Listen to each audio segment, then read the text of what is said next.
फटाफट रिवाइज करवाओ तो बढ़िया चीज़ है। ऑप्टिकल फाइबर पता ही लग गया होगा तुम्हें लास्ट क्लास में। यहाँ तो हम नॉर्मल तो ये बनेगी ना, यहाँ से हम किसी भी रे को भेज देंगे किसी भी एंगल पे। अभी नहीं पता मुझे वो एंगल क्या है, वो एंगल डिसाइड करेंगे। वो एंगल इस हिसाब से होना चाहिए अंदर टी आई आर हो, तो उसका मुझे पूरा का पूरा खेल सजाना पड़ेगा। तो मान लो रे ऐसे एंटर करी और बेंड हो गई, ठीक है। अब मुझे बताओ ये अवे फ्रॉम द नॉर्मल है टुवर्ड्स नॉर्मल है? अरे ये रे यहां जानी थी सीधी, है ना, तो ये नॉर्मल है, तो बताओ अवे या टुवर्ड्स?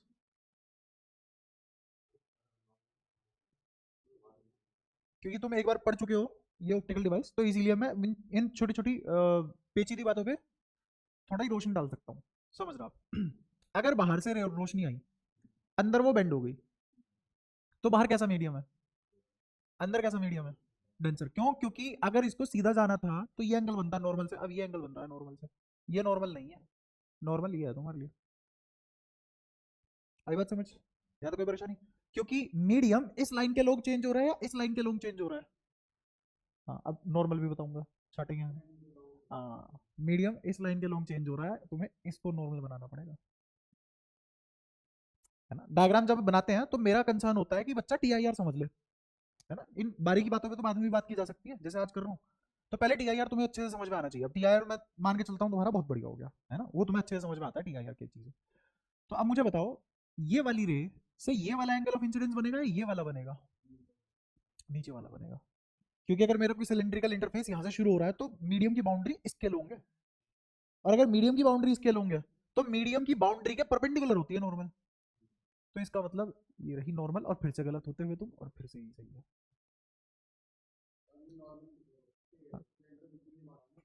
हाँ। दोबारा देख। हाँ हाँ दोबारा देख, या फिर इसको बना रहने दे, इससे कंपेयर करवा देता हूँ। मुझे बता क्या ये बाउंड्री है मीडियम की? इससे इधर दूसरा मीडियम, इससे इधर दूसरा मीडियम है, इसके परपेंडिकुलर आएगी नॉर्मल, ठीक है। पहले एक बार गलत हुए, फिर दूसरी बार गलत हुए, फिर दूसरी बार गलत होने के बाद जब वापस उस बात पे आए तब अब कंफर्म हुई है बात, ठीक है। तो यही नॉर्मल है, ये नॉर्मल नहीं है। अब फील आती है पूरी, ठीक है। लास्ट क्लास में या जब भी हम मैं डायग्राम बनाता हूँ, कोई भी डायग्राम बनाता है तो हम ऐसे बनाते हैं सिंप्लिसिटी के लिए, रे ऐसे बेंड करवा देते हैं। तो बाहर कौन सा मीडियम है, अंदर कौन सा मीडियम है? डेंसर। अच्छा तुम्हें इस पॉइंट पे क्या करवाना है? टी आई आर के लिए ये क्या होना चाहिए, ये क्या होना चाहिए? रेयर की डेंसर? डेंसर। और ये क्या होना चाहिए? रेयर। ऐसा होना चाहिए क्या? नीचे रेयर होना चाहिए, ऊपर डेंसर होना चाहिए। श्योर? मीडियम डेंसर से रेयर होना चाहिए, रेयर से डेंसर क्रिटिकल एंगल के लिए। अच्छा मेरे को टी आई आर की कंडीशन लिखवाना, बोलो जल्दी बोलो। सबसे पहली डेंसर टू रेयर होना चाहिए, मीडियम, मीडियम डेंसर टू, तो देखना यहाँ रेयर होना चाहिए, यहाँ डेंसर होना चाहिए। इसीलिए डायग्राम ऐसा बनता है कि ये बेंड करेगी टुवर्ड्स नॉर्मल। तो ये कहां से कहां गई? रेयर से डेंसर में गई, और फिर बाहर आने के लिए इसे डेंसर से रेयर में आना है। आ भी जाती है रेयर, कोई दिक्कत नहीं है, डेंसर से रेयर में भी बाहर आती है। लेकिन अगर ये वाला एंगल भगवान की दया से क्रिटिकल एंगल से बड़ा हो जाए या बराबर हो जाए तो तीर बन जाएगा। बात समझ में आती है? ठीक है। ये एंगल तो आर होगा ना, ये आई होगा, और ये 90 होगा, ये थीटा होगा। तो मुझे बताओ यहां से आर किसके बराबर होगा?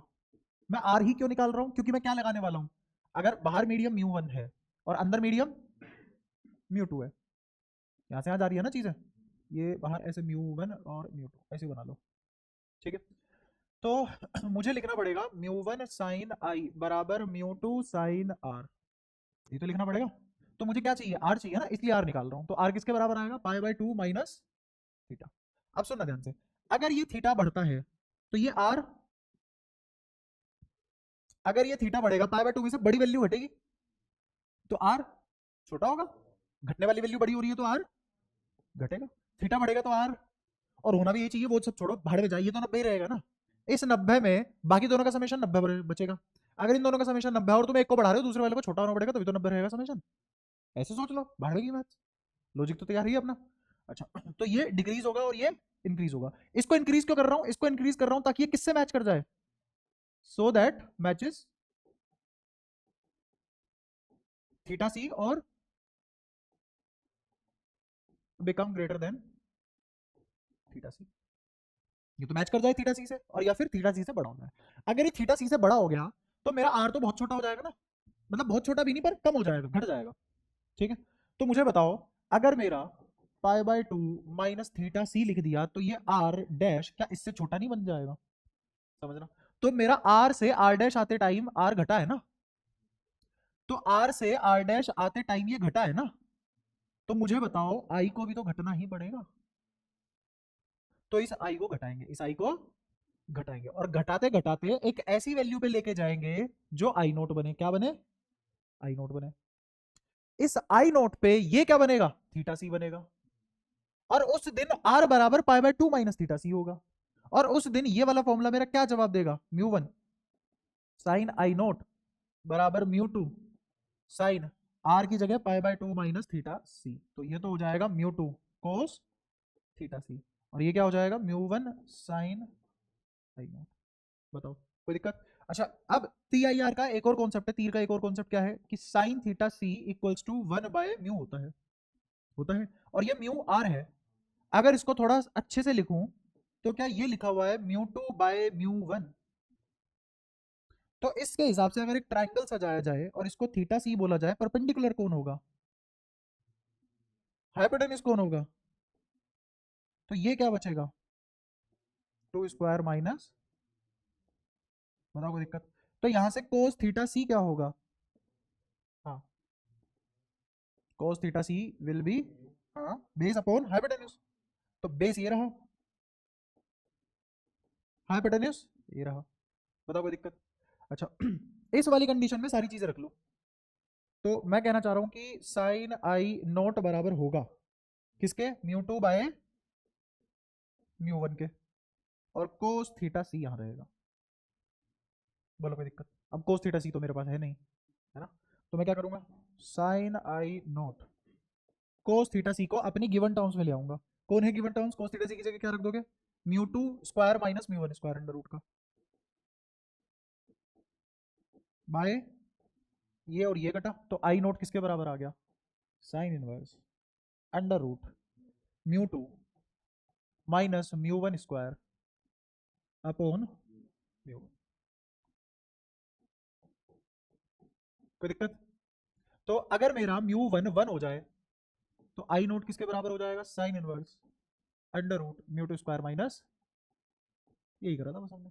तो अगर मैं आई नोट ऐसा निकाल लूं जिसपे ये काम हो जाता हो, आई नोट कैसे निकालना है जिसपे ये वाला काम हो जाता हो भाई, इसका रिफ्लेक्टिव इंडेक्स, इसका रिफ्लेक्टिव इंडेक्स पता ही है, इसका स्क्वायर करो, इसका स्क्वायर करो, घटा दो, उसका रूट ले लो, उसका साइन इनवर्स ले लो, आई नोट की वैल्यू आ गई। ये तो हम निकाल ही सकते हैं ना सब, आई नोट की हमेशा उस वैल्यू पे भेजो, तो टी आई आर होता रहेगा, हमेशा टी आई आर होगा, ऐसे निकाला जाता है टी आई आर का एंगल। ठीक है, ये है angle of T I R, वो नहीं है ये angle of T I R नहीं होता, ये तो अपने आप बनेगा अगर तुम इस आई नोट पे भेजोगे। तो सबसे इंपॉर्टेंट वैल्यू यहाँ पे आई नोट होती है। कोई परेशानी, अगर सीबीएसई में आता है ये सब नहीं बताना तुम्हें, उसमें तो बस ये बताना कि हाँ एप्लीकेशन है टी आई आर की और ऐसे ऐसे काम करता है, एक डायग्राम बनाने का, ये थीटा सी होता है, वैल्यू मत निकाल के बताना, उसको जरूरत नहीं है वैल्यू वगैरह की। ठीक है आगे बढ़िए आप, यहाँ तक सारी बातें क्लियर है। ठीक है, तो आगे की बातें कुछ कुछ ऐसे होंगी। हमारा कितना हो चुका है अभी, ध्यान दो, हमारा हो चुका है रिफ्लेक्शन पूरा। रिफ्लेक्शन में क्या क्या पढ़ा हमने, प्लेन मिरर, प्लेन मिरर में नंबर ऑफ इमेजेस और उसकी प्रॉपर्टी, फिर कर्व्ड मिरर, कर्व्ड मिरर में रिवर्सिबिलिटी और पॉलिशिंग, है ना, और उन सब के वर्चुअल और रियल ऑब्जेक्ट वाली चीज है। फिर उसके बाद हम किस पे उतरे, हमने ग्राफ से वो सारी बातें तुझे आगे थे ना लास्ट क्लास में, ग्राफ समझ में वो दोनों, ठीक है बढ़िया शाबाश। अच्छा फिर उसके बाद हमने शुरू किया रिफ्रैक्शन। रिफ्रैक्शन में क्या क्या पढ़ा हमने अभी तक, अभी तक हाँ बस रिफ्रैक्शन पढ़ रहे हैं प्लेन सरफेस की, reflection on plane surface, slab वगैरह हो गया, है ना, इवन प्रिज्म भी क्या है, प्लेन ही तो है बट एट एंगल है। तो हम अभी क्या पढ़ रहे हैं, रिफ्रैक्शन प्लेन पे, प्लेन पे भी कैसे, पैरेलल बाउंड्रीज पे, पैरेलल बाउंड्री के बाद किस पे पढ़ेंगे, बाउंड्री अगर एंगल पे आ जाए प्रिज्म हो जाएगा, फिर प्रिज्म के बाद किस पे पढ़ेंगे, कर्व सरफेस पे पढ़ेंगे। ठीक है, तो ऐसे करके चैप्टर खत्म होता है हमारा। तो पूरा पूरा का पूरा ऑप्टिक्स कैसे टिका हुआ है, ऐसे टिका हुआ है। सबसे पहले हमने बस 4 चीजों में खत्म हो जाता है, क्या पढ़ा, रिफ्लेक्शन में क्या क्या, प्लेन मिरर और स्फेरिकल सरफेसेस पे रिफ्लेक्शन। फिर इधर रिफ्रैक्शन, रिफ्रैक्शन में भी क्या पढ़ेंगे, प्लेन सरफेस। प्लेन सरफेस के क्या क्या एग्जांपल होते हैं, जैसे स्लैब, इसमें क्या है, पैरेलल होती है बाउंड्रीज, बाउंड्री पैरेलल। अगर बाउंड्री एंगल पे है तो प्रिज्म, है ना। फिर इधर आके क्या पढ़ेंगे हम, कर्व सरफेस पे। कर्व सरफेस पे क्या हो जाएगा, कॉन्वेक्स कॉनकेव। तो असलियत में सिर्फ 4 बातें हैं करने को पूरी रे ऑप्टिक्स में, इसके अलावा कुछ नहीं है पूरी रे ऑप्टिक्स, ठीक है। तो ऐसे करने से रे ऑप्टिक्स खत्म हो जाती है। अच्छा टीआईआर तुमने पढ़ा हुआ है ना अच्छे से, अब तो आता है तुम्हें टीआईआर, रिवाइज भी करवा दिया मैंने, इसीलिए करवाया वो पूरा का पूरा रिवाइज हो जाए, क्योंकि अगर ऑप्टिकल फाइबर करा दूं तो उसमें टीआईआर पूरा रिवाइज हो जाता है। अच्छा अब हाँ बता, एक एंगल, हाँ हाँ, जरूरी नहीं है कि प्रिज्म ऐसे बनता है, जैसे मैंने एक ये लाइन बनाई और एक ये लाइन बना दी, ये यहाँ इंटरसेक्ट करेगी ना, तो यहाँ कोई तो एंगल बन जाएगा। जो ये एंगल बना है इन दोनों के बीच में, यही बिहेव करेगा एंगल ऑफ प्रिज्म की तरह। जरूरी नहीं है ना हर ऐसी दिखने वाली चीज ही प्रिज्म बने, तुम्हारी आंखों का धोखा है ना। भाई दो अगर बाउंड्री, जैसे तुमने ग्लास स्लैब ही है, एक ग्लास स्लैब ऐसे रख दिया, एक ग्लास स्लैब ऐसे रख दिया, ये मिल भी नहीं रहे, कोई रे आती है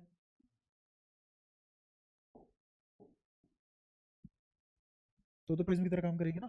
ये दोनों मिलके किसकी तरह काम करेंगे, तो प्रिज्म का एक्चुअल मतलब ये थोड़ा ना होता है।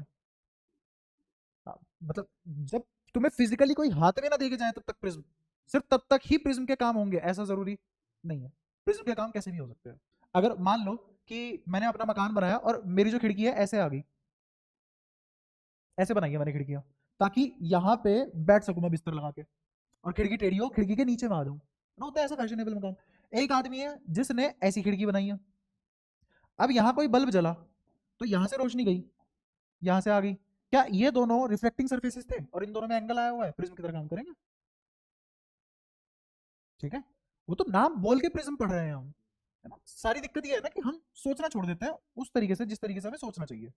ये हमारा कब से होता है, बचपन से हो जाता है हमारा ये काम शुरू, कि बेटा क्रिएटिव तो नहीं हो सकते आप, देखो अलाउड नहीं है ना। और फिर जब बच्चा बड़ा हो जाता है, कामयाब नहीं होता, जब पता लगे यार competitive exam is the key shortcut to become success, फिर याद आता है अरे माँ अरे क्रिएटिव होना था, तुम में तो कल ही नहीं है बेटा, तुम तो डैश डैश डैश निकल गए। तो यार इन सब चीज़ों की बचपन से ही होती है, मतलब फिर बड़े होकर बहुत जबरदस्ती बहुत मेहनत के बाद दिमाग होता है कि हाँ सोच पाए, उल्टी सीधी बात है।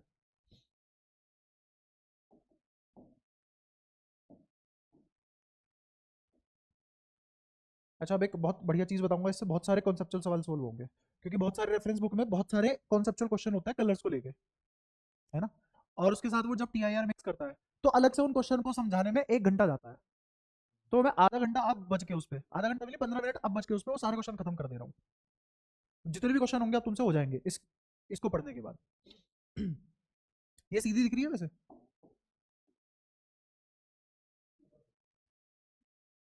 अब ठीक है।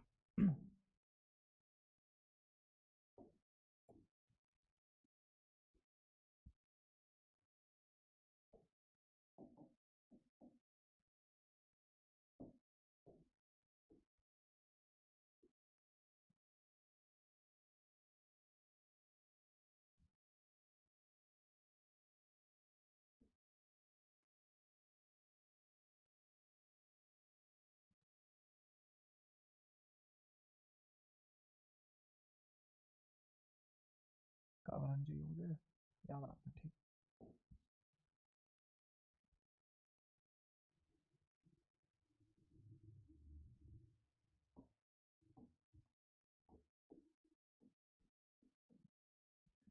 यहाँ से एक लाइट एंटर करी, ग्रीन कलर की है, दिख भी रहा होगा कलर इसलिए ग्रीन चूज किया, यहाँ से एक लाइट एंटर करी ग्रीन कलर की और ऐसे चलेगी, है ना, ये बाउंड्री है।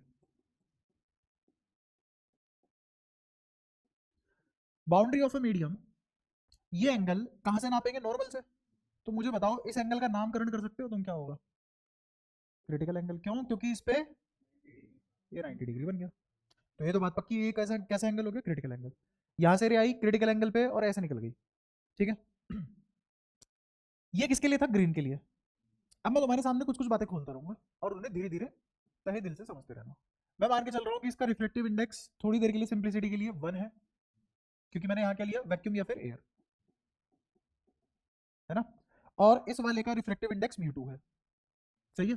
ग्रीन कलर के ये थीटा सी आया और एंगल ऑफ रिफ्रैक्शन आर 90 हो गया, है ना। ये तो सिर्फ ग्रीन कलर के लिए हुआ। लेकिन अगर मैं यहाँ पे लिखूं तो मुझे पता है कि मेरा म्यू साइन थीटा कांस्टेंट रहता है, तो उसके तहत क्या मैं ये बात नहीं लिखूंगा कि म्यू 1 या फिर म्यू 2, क्योंकि मैं यहां से वहां जा रहा हूं, म्यू 2 साइन थीटा सी बराबर होगा 1 × साइन आर के। इस केस के लिए 90 बट जनरली वो आर होगा, है ना। क्योंकि अगर मैं कोई और कलर भेज दूंगा तो अभी उस पर बातें करेंगे क्या क्या होगा, है ना। अब समझना, एक इलेक्ट्रोमैग्नेटिक वेव के लिए क्या चीज नहीं बदलेगी इस फॉर्मूले में। इलेक्ट्रोमैग्नेटिक वेव के लिए भाई यहां से कोई भी रे मैंने भेजी, यहां से अगर मैं व्हाइट लाइट भी भेजता, कौन सी लाइट भेजता,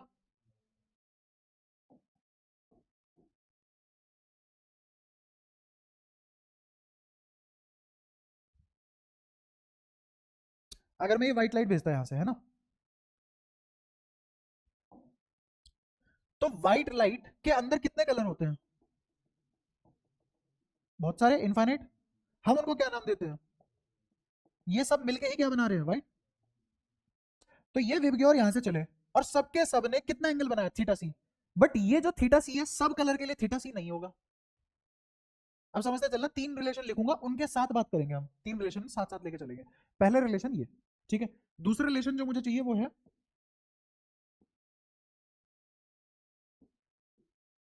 ये, कौन बताया ये आदमी का नाम क्या था, कुची कुची, कोशी। अच्छा, और फिर एक और चीज मुझे ये भी पता होनी चाहिए कि साइन थीटा सी बराबर होगा 1/म्यू के। ये 1 है और ये म्यू 1, तो तब तक तो म्यू लिखा जाएगा। अगर यहाँ पे म्यू 1 म्यू 2 आ गया तो यहाँ म्यू आर लिखा जाएगा। आसान बात है, समझ रहे, बहुत ठीक है। इससे बात करते हैं पहले। इससे हमने क्या बात करी कि अगर मेरा कलर चेंज हुआ तो क्या चेंज होगा। तो इससे क्या मैं ये पता लगा सकता हूं कि मेरा लैम्डा वी सबसे ज्यादा होगा, ये मैक्सिमम, ये मिनिमम। बात समझ में आती है। लैम्डा सबसे छोटा किसका, वायलेट का। तो अगर वायलेट का ये सबसे छोटा है तो ये सबसे बड़ा होगा, रेड का ये सबसे बड़ा है तो ये सबसे, ये इन्फॉर्मेशन क्लियर है पक्का। थीटा सी के ऊपर आते हैं। अच्छा, उस पर भी बाद में आएंगे, पहले मुझे बताओ इसमें तुमने ये सीखा कि यही म्यू हर इलेक्ट्रोमैग्नेटिक वेव के लिए अलग अलग होता है। ये जो म्यू है ये म्यू 2 सिर्फ और सिर्फ किसके लिए, व्हाइट लाइट के लिए। ग्रीन के लिए अलग तरीके से बिहेव करेगा, वो म्यू जी होगा। रेड के लिए म्यू आर होगा, वायलेट के लिए म्यू वी होगा। लेकिन जैसे ये इस वाले मीडियम में आएंगे तो यहां कौन है, इनके लिए सारी इलेक्ट्रोमैग्नेटिक वेव का रिफ्रैक्टिव इंडेक्स क्या होगा, 1 ही होगा। मैंने बताया था ना एयर में डिस्पर्जन नहीं होता, as dispersion can not happen in air, therefore all EMW perceives refractive index of vacuum as 1 only। अगर मेरा रिफ्रैक्टिव इंडेक्स वैक्यूम है, एयर है, तो सबके लिए ही वैक्यूम है फिर, है ना। लेकिन अगर मीडियम की बात हो रही है, वैक्यूम नहीं है कोई, मीडियम है, मीडियम की बात हो रही है, तो मीडियम में यही म्यू सबके लिए अलग अलग होगा। ये 1 कौन है तो म्यू ही ना। तो यहाँ जो म्यू की वैल्यू 1 है तो 1 ही रहेगी सबके लिए। यहाँ जो म्यू की वैल्यू है वो सबके लिए अलग अलग होगी। जैसे मान लो ग्रीन के लिए अगर ये 3/2 है तो वायलेट के लिए 3/2 नहीं होगी, अलग होगी। रेड के लिए 3/2 नहीं होगी, अलग होगी। समझ आया, क्योंकि मीडियम में डिस्पर्जन होता है, मीडियम में डिस्पर्जन होता है। तो ये दो बातें पल्ले पड़ी। अच्छा, क्या ये सारी की सारी व्हाइट लाइट, व्हाइट लाइट के अंदर क्या था, ये सातों कलर, सातों कलर का क्रिटिकल एंगल क्या है, थीटा सी। नहीं, गलत है। सातों कलर का एंगल ऑफ इंसिडेंस क्या है, थीटा सी। बट ये थीटा सी की तरह बिहेव सिर्फ किसके लिए करने वाला है, ग्रीन। हाँ, वही मैं कह रहा हूं, ये थीटा सी सिर्फ और सिर्फ किसके लिए है, फॉर ग्रीन ओनली। हाँ, डिस्पर्जन टकराने से नहीं होता, डिस्पर्जन, डिस्पर्जन टकराने से स्कैटरिंग होती है। डिस्पर्जन तब होता है जब मीडियम के अंदर लाइट एंटर करती है, एंटर कर रही है ना, वो टकरा थोड़ी नहीं है ना, रिफ्लेक्शन नहीं है। फॉर दी रेस्ट ये किसके बराबर होगा, theta c is angle of incidence only, और इसका कोई मतलब नहीं है। तो सिर्फ और सिर्फ ग्रेस करता हुआ कौन जाएगा, only therefore only green will graze. Grazing सिर्फ ग्रीन करेगा, इतनी बात तो पक्की होगी। तो ये थीटा सी सबके लिए क्रिटिकल एंगल नहीं है, सिर्फ ग्रीन के लिए है। लेकिन सारी की सारी रेस का, सारे के सारे कलर का एंगल ऑफ इंसिडेंस क्या है? थीटा सी। तो मुझे बताओ, क्या ये फिक्स कर दिया है हमने? हो गया फिक्स? अच्छा, क्या ये सभी इलेक्ट्रोमैग्नेटिक वेव के लिए सेम रहेगा क्योंकि वैक्यूम है? तो क्या यही वाला फॉर्मूला मेरा ये नहीं बन गया, mu is directly proportional to sine r? बना? ये सबके लिए अलग अलग होगा फॉर डिफरेंट कलर, ये भी डिफरेंट फॉर,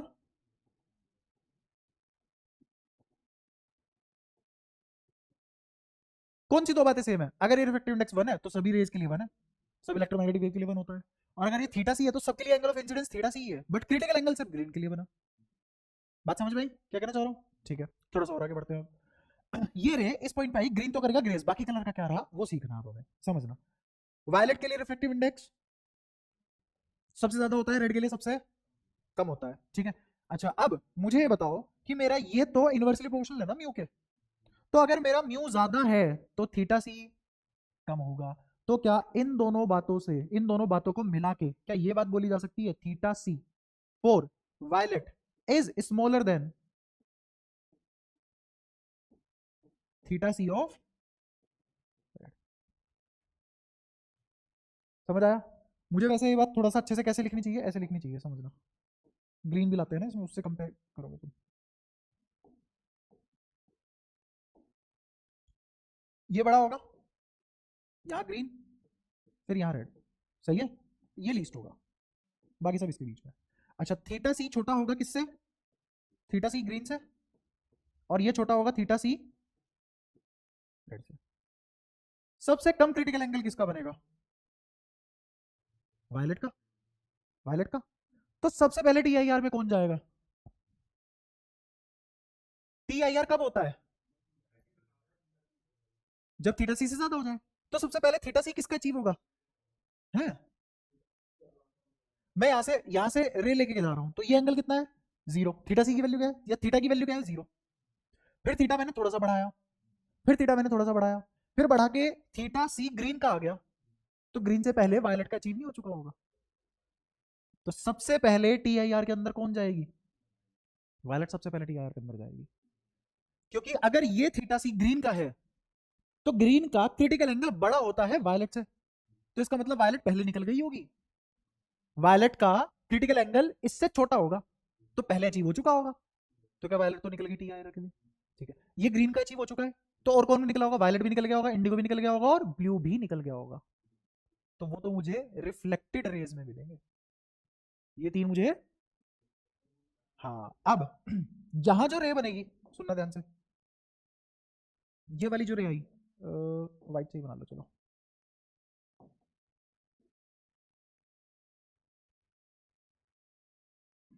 ये वाली जो रे आई, इसके अंदर क्या क्या है? वायलेट भी है, इंडिगो भी है, और ये तो चले गए किसके अंदर? टी आई आर के अंदर, ठीक है। ये एंगल कितना बनेगा? थीटा सी। थीटा सी किसका है? ये थीटा सी तो सिर्फ ग्रीन के लिए है, बाकी सबके लिए नॉर्मल एंगल ऑफ रिफ्लेक्शन है। ये आर बनेगा, becomes r for violet, indigo, blue. अब मुझे बताओ, यहां मुझे अलग अलग दिखेंगे क्या वायलेट, इंडिगो, ब्लू? नहीं, अलग अलग नहीं दिखेंगे, क्यों? क्योंकि इन तीनों के लिए एंगल ऑफ इंसिडेंस क्या था? थीटा सी, और वो इसके क्रिटिकल एंगल से बड़ा था, तो रिफ्लेक्शन होगी। और रिफ्लेक्शन में प्रिंसिपल क्या होता है? आई बराबर आर। जब सबके लिए आई सेम था, तो इन सब तीनों के लिए आर भी तो सेम होगा, तो ये अलग अलग नहीं दिखेगी। बात समझ में आई? ये अलग अलग एंगल बना के नहीं आएंगी, ये ऐसे नहीं आएंगी। क्यों? क्योंकि वायलेट ने कितना एंगल ऑफ इंसिडेंस बनाया? थीटा सी। इंडिगो ने कितना एंगल ऑफ इंसिडेंस बनाया? ब्लू ने कितना एंगल ऑफ इंसिडेंस बनाया? तो इन सब के एंगल ऑफ रिफ्लेक्शन भी तो सेम ही आएंगे, तो एक ही जगह तो आएंगी तीनों की तीनों। मुद्दा सही है? वायलेट का थीटा सी कम था, हाँ, तो वो रिफ्लेक्ट हो गई होगी, रिफ्लेक्शन हो गया। अगर रिफ्लेक्शन हुआ, हाँ, अगर उसका रिफ्लेक्शन हुआ, हाँ ये आई ही बनेगा, अगर ये आई है तो ये भी आई बनेगा, क्योंकि रिफ्लेक्शन में आई बराबर आर होता है। ये जो लो तुम लगाते हो ये रिफ्लेक्शन के लिए, रिफ्लेक्शन तो ही नहीं, रिफ्लेक्शन हुई है, अगर रिफ्लेक्शन हुई है तो आई बराबर आर। तो अगर व्हाइट लाइट के लिए थीटा सी है ये एंगल, तो इस वी आई बी वाले कलरों के लिए रिफ्लेक्शन एंगल भी थीटा सी ही होगा।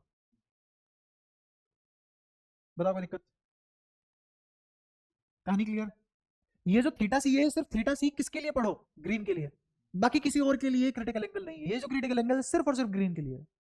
ये जो क्रिटिकल एंगल है वो सिर्फ और सिर्फ ग्रीन के लिए है। रिफ्लेक्शन वाला एंगल, हाँ ये जो एंगल है, ये जो क्रिटिकल एंगल की वैल्यू है सिर्फ ग्रीन वाले के लिए, बाकी सबके लिए नॉर्मल रिफ्लेक्शन एंगल है, नॉर्मल रिफ्लेक्शन एंगल है। और बाकी कौन? वीआईबी, क्योंकि वही रिफ्लेक्ट हुए हैं, ग्रीन से पहले ये रिफ्लेक्ट हो सकते थे। तो अगर मेरा, आप सुनो, अगर मेरा ग्रीन ग्रेज कर गया तो इसका सीधा सीधा मतलब है वीआईबी यहाँ निकल चुका होगा और एक ही लाइन पे दिखेगा मुझे, तीनों के तीनों एक ही लाइन पे दिखेंगे। क्यों? क्योंकि आई बराबर आर सबके लिए, ये अलग अलग नहीं बन सकते, इनका आर अलग अलग नहीं हो सकता। क्यों नहीं हो सकता? क्योंकि आई सबका सेम है, तो आर कैसे अलग अलग हो जाएगा? आई बराबर आर होता है रिफ्लेक्शन में। तो मुझे ये बात बताओ, ये तो समझ में आ गई है तुम्हें? पक्की बात है?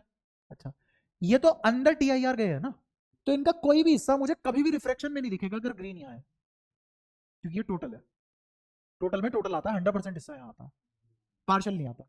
तो ये जो वी आई भी दिखाई है पार्शियल नहीं है, टोटल है, इसीलिए टी आई आर। ठीक है? हाँ बिल्कुल।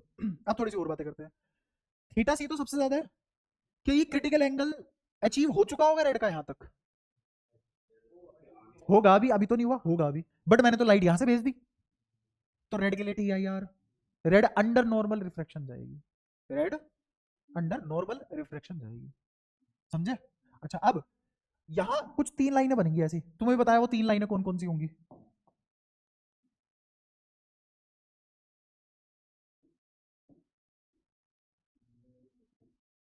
अब दिक्कत ये है कि कौन से वाली कौन सी होगी, ये भी तो बनाना पड़ेगा ना। हमारे रोए साहब बच गए, रोए साहब मतलब रेड ऑरेंज येलो बच गए। अब ये रेड ये ऑरेंज ये कौन सा, मतलब इनमें से कौन सा क्या होगा, या फिर ये मेरा ऑरेंज होगा ये रेड होगा, कौन सा कैसे होगा ये कैसे पता लगेगा? हाँ हाँ बिल्कुल, ये वाला रिलेशन देखो ना डायरेक्ट ही। मुझे बताओ म्यू सबसे ज्यादा किसका है? वायलेट का। सबसे कम किसका है? रेड का। तो जिसका ये कम है उसका ये भी तो कम होगा। तो नॉर्मल के सबसे पास वाला कलर कौन सा होगा आफ्टर रिफ्लेक्शन? रिफ्लेक्शन कह रहा हूं, रिफ्लेक्शन, रेड। तो नॉर्मल के सबसे पास वाला कौन सा होगा? रेड। तो ये एंगल ऑफ रिफ्रैक्शन बना किसका? रेड का। ये एंगल ऑफ रिफ्रैक्शन बना किसका? Red with your Y O R. तो आर यहां बन गया, ओ यहां आएगा, और ये किसका बनेगा? येलो का। बात क्लियर हुई? पक्का? क्योंकि ये रिफ्रैक्शन गए हैं तो 100% रिफ्रैक्शन पॉसिबल नहीं है। तो ये क्या मिली मुझे? Partially reflected. ये कौन सा कलर है? रेड। ये कौन सा कलर है? ऑरेंज। ये कौन सा कलर है? ठीक है, अब इसको ऐसे पढ़ो, विब ग्योर।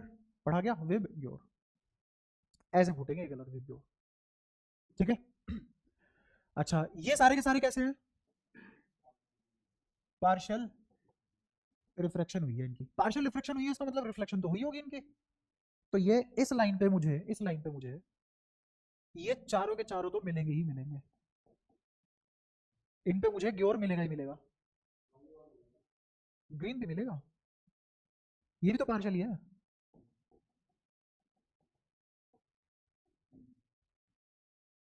अगर तुम यहां से कोई रे भेजो और ये नॉर्मल है और ये बाउंड्री है, सरफेस है, तो इसका भी पार्शियली होता है, कुछ रिफ्लेक्ट हो जाता है और कुछ रिफ्लेक्ट होता है। इवन नॉर्मल रे undergoes partial reflection and refraction.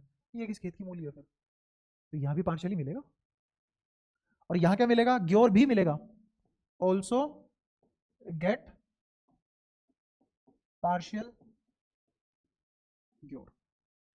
लेकिन छोटी सी बात ये होगी, दो intensity will be very less, intensity will be very. और मुझे कैसे पता कि इसी लाइन पे ग्योर भी आएगा? आई बराबर आर, मजबूरी है उनकी। बात समझ में आती है? हाँ, एक बस एक और चीज, क्या ये वीआई भी मुझे ऊपर मिल सकता है कभी? नहीं। क्यों? क्योंकि ये टोटल है। हाँ पूछ। हम्म। कौन सी वाली? हाँ, किसी एक कलर को क्रिटिकल एंगल पे एंटर करा दिया तो वो तो ग्रेज कर जाएगा वो वाला कलर तो। हाँ हाँ बिल्कुल। नहीं इंटेंसिटी कम ज्यादा होगी, बट यहाँ इंटेंसिटी इनकी जीरो नहीं होगी और यहाँ भी जीरो नहीं होगी। मोस्टली इंटेंसिटी वहां मिलेगी क्योंकि इसका रिफ्रैक्शन कोफिशिएंट ज्यादा अच्छा है इन कलर के लिए और रिफ्लेक्शन कोफिशिएंट कम है, तो इनकी इंटेंसिटी मिलेगी और इंटेंसिटी बहुत कम होगी, इनके कंपैरिजन में बहुत कम होगी, इतनी कम की है ना के बराबर दिखेंगे मुझे।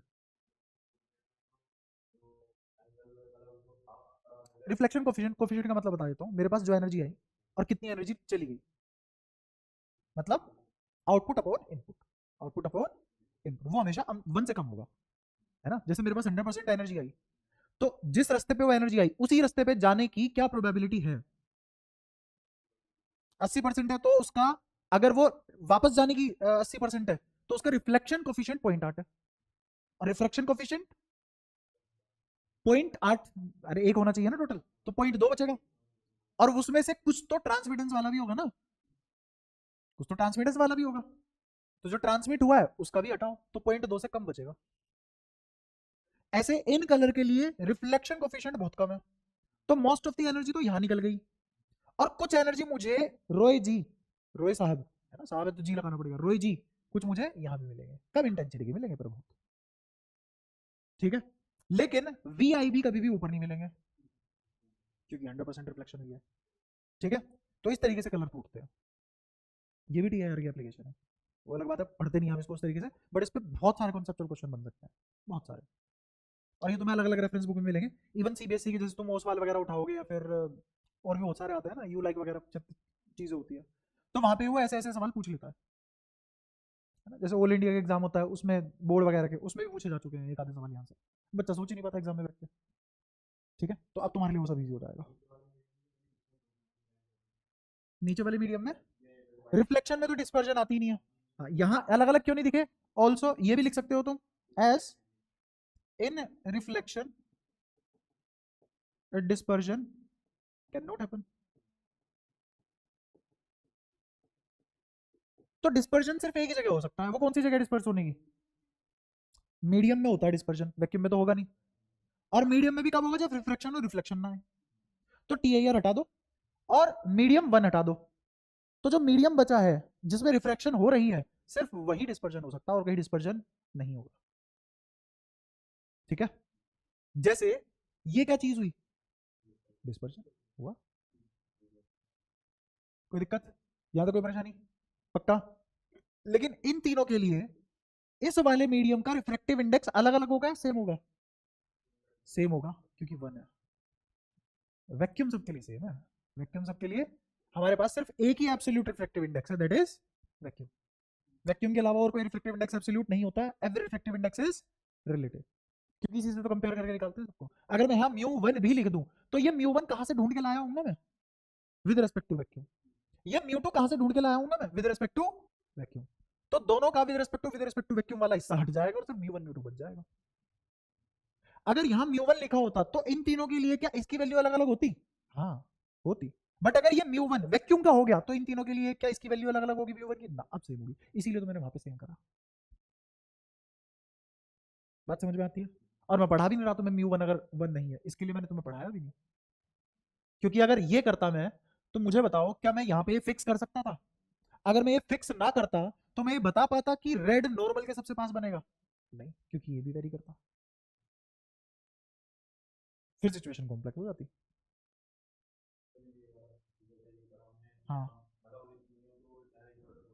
हाँ वहां पे भी यही सब चेक करना पड़ता, बिल्कुल। थोड़ा सा आइडिया दे देता हूँ, अगर μ2 से छोटा होता μ1, ये μ2 है, μ2 से छोटा होता μ1 तो यही एंगल बनते, अगर μ2 से बड़ा हो जाता μ1 तो फिर ये एंगल पलट जाते, गलत, कुछ भी नहीं होता, क्योंकि तुम फिर रेयर से डेंसर में जा रहे हो, डेंसर से रेयर में टीआईआर ही नहीं होता,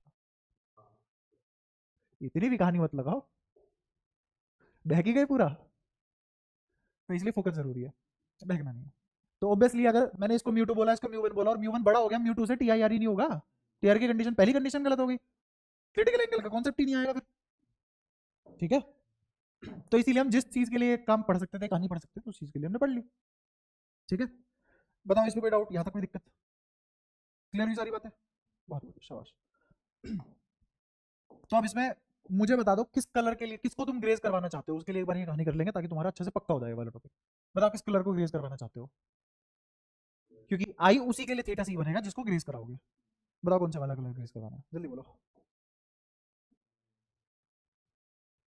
ये नॉर्मल, ये इंटरफेस।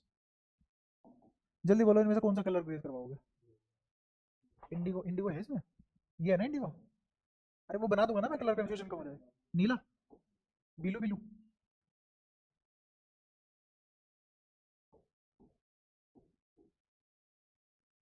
इसको करवा दिया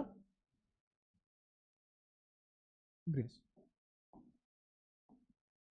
तो जो थीटा सी बनेगा वो भी किसके लिए होगा, ऐसे लिखो, ये आई ही थीटा सी होगा ओनली फॉर ब्लू। कोई दिक्कत, तो बी तो मुझे यहां मिल गया ब्लू। अब मुझे बताओ ब्लू से कम वेवलेंथ किसकी होती है, वायलेट और इंडिगो। तो मुझे यहां एक लाइन मिलेगी इसी एंगल ऑफ इंसिडेंस पे, वो कौन कौन सी होगी, वायलेट और इंडिगो। ये तो टी आई आर वाले होंगे, लेकिन मुझे और कौन कौन मिलेंगे, क्या ब्लू भी मिलेगा और रॉय साहब भी मिलेंगे, लेकिन ये सब पार्शियल मिलेंगे और ये टी आई आर पे मिलेंगे। सही है। फिर बाकी बचे और कौन से कहां जाएंगे, ब्लू तो यहां ग्रेस कर गया, बाकी सब इधर फैलेंगे। तो इधर जो फैलेंगे,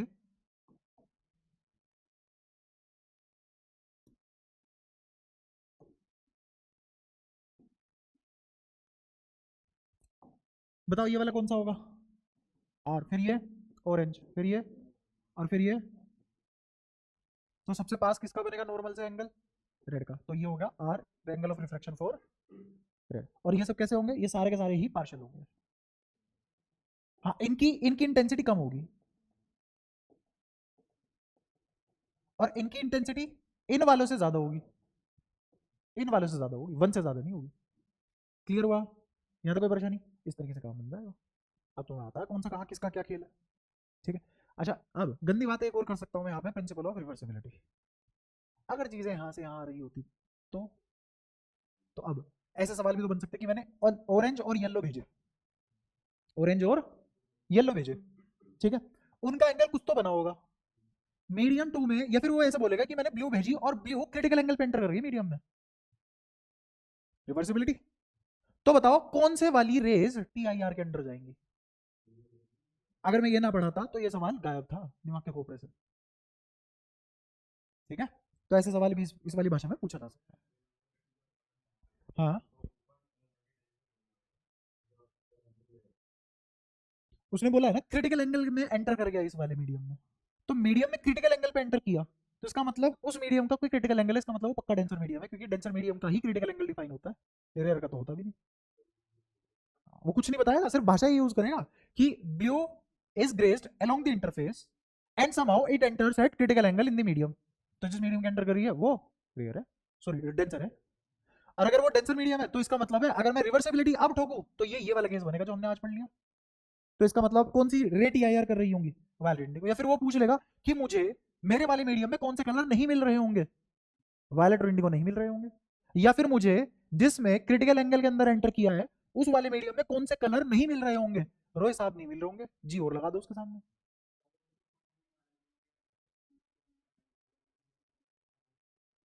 हाँ, बट वायलेट और इंडिगो नहीं मिल सकते मुझे ऊपर, क्योंकि ये तो टीआईआर में है। अगर वायलेट ग्रेज कर रहा है, अच्छा अगर वायलेट ग्रेज कर रहा है तो वही क्रिटिकल एंगल पे एंटर करेगा, है ना। तो इसका मतलब यहाँ जो क्रिटिकल एंगल बना वो किसका बना, वायलेट का। तो जब वायलेट ही ग्रेज कर गया तो कोई भी रेट ईआईआर में नहीं जा रही होगी, क्योंकि सबसे पहले क्रिटिकल एंगल वायलेट का ही आता है। इसका मतलब किसी रे का एंगल क्रिटिकल एंगल अचीव नहीं हुआ। यहाँ कोई नहीं मिलेगा, फिर मुझे कोई नहीं मिलेगा यहाँ, यहाँ कोई नहीं मिलेगा, सारे के सारे ऊपर मिलेंगे। क्या, नहीं एक्चुअल में ये केस ये है, मैंने तो रिवर्सिबिलिटी लगाई है। अब टीआईआर कब नहीं लगता, जब रेयर से डेंसर में आओ। तो कायदे से तो मुझे कभी भी टीआईआर लगाना ही नहीं चाहिए, क्योंकि उसने क्रिटिकल एंगल की बात कर दी। तो अब मुझे पता है कि ये आदमी क्या कर रहा है, रिवर्स माइंड गेम खेल रहा है। ये इसने टीआईआर का सवाल दिया है रेयर टू डेंसर में, और मुझे पता है कि टीआईआर डेंसर टू रेयर होता है, तो ये तो तभी पॉसिबल है जब प्रिंसिपल ऑफ रिवर्सिबिलिटी हो जाए। अब मैं कैसे इतनी मुश्किल बात समझाता अगर मैं रिवर्सिबिलिटी उस लहजे में ना पढ़ाता जैसे पढ़ाई गई है। हम्म।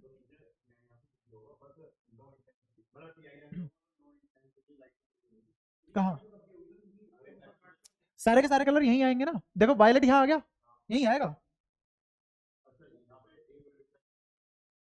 रिफ्लेक्शन बिल्कुल भी नहीं होगा, रिफ्लेक्शन ही नहीं उधर। ठीक है, 100% रिफ्रैक्शन नहीं, नहीं ये होती है ना रिफ्लेक्शन। 100% रिफ्लेक्शन कैसे है? 100% रिफ्लेक्शन तो तब होती है जब सारी की सारी हाँ एग्जैक्टली उतनी ही इंटेंसिटी की आ जाती है अंदर, ये तो पॉसिबल है नहीं, है ना। तो अब क्लियर हुआ ये सारा, और हर चीज हमने लॉजिकली फॉर्मूला बता बता के समझी है, फॉर्मूले लिखे उनसे लॉजिक समझा और फिर ये वाली बातें बनानी शुरू कर दी। ठीक है, कोई दिक्कत यहाँ तक? एक ही स्लाइड पढ़ी है हमने बहुत टाइम लगा के, बट क्योंकि ये कॉन्सेप्ट बहुत क्रूशियल है और इतनी आसानी से समझ में आता नहीं है, क्योंकि यहाँ पे तुम्हें कलर इमेजिन करना है, टीआईआर का भी ध्यान रखना है, और तुम्हें तीन फॉर्मूले एक साथ लगाने, देखो मैंने यहाँ तीन फॉर्मूले एक साथ इस्तेमाल किए हैं, कौन कौन से? क्रिटिकल एंगल का, कोशी और स्नेल, तो तीन लो इस्तेमाल हुए हैं, स्नेल, कोशी और रिवर्सिबिलिटी कह रहा हूँ, सॉरी टीआईआर, क्रिटिकल एंगल वाला फॉर्मूला। तीन फॉर्मूले लगा के ये बात समझनी पड़ी हमें। ठीक है, और इन तीनों फॉर्मूलों को आपस में रिलेट करा कि कौन सी क्वांटिटी बढ़ेगी तो कौन सी घटेगी, कौन सी दो क्वांटिटी फिक्स है, कौन सी बदलेगी कौन सी नहीं बदलेगी, उससे फिर एक नया रिलेशन निकाला कि mu directly proportional to sine r. वो भी सिर्फ तभी पॉसिबल है जब एक वन हो, क्योंकि अगर वन की बजाय वो कुछ और हो गया तो फिर दिक्कत है, फिर तो वो भी सबके लिए अलग अलग होगा, फिर तो मैं बता ही नहीं पाऊंगा रेड क्लोज बनेगा कि नहीं बनेगा। और अगर म्यू टू बड़ा हो गया, सॉरी म्यू टू छोटा हो गया म्यू वन से, तो ये आया नहीं होगा, है ना? लेकिन उसमें भी वो रिवर्सिबिलिटी का केस खेल सकता है। ठीक है, उससे दूर कोई नहीं जा पाएगा, टेंशन मतलब। अच्छा, अब एक और चीज होती है, एक खेल होता है यहाँ पे, रियल डेप्थ और अपेरेंट डेप्थ। अब तुम्हें थोड़ा सा पता लगेगा रियल अपेरेंट कुछ नहीं होता, टॉपिक यही है पर मजबूरी है इसलिए टॉपिक का नाम वही लिखना जो है एक्चुअल में। तो रियल डेप्थ, अभी बता दूंगा, इस रियल अपेरेंट का कोई मीनिंग नहीं है, इसको हम अलग लेसन में पढ़ेंगे। अपेरेंट डेप्थ, नाम से समझ में आ रहा है, रियल मतलब रियल जो मैं देखूं, अपेरेंट मतलब जो कोई और देखे वो खत्म, गलत है वो, है ना। तो ये जो दिखती है और ये जो होती है, समझना, ये जो दिखती है और ये जो होती है, जैसे एक एग्जांपल लेते हैं छोटा सा, ये बाउंड्री है, इस बाउंड्री के अंदर यहां कोई पॉइंट है, इस पॉइंट से रे बन के चली, और ये अब क्या करेगी, रिफ्लेक्शन दिखाएगी, यहां नॉर्मल आएगी,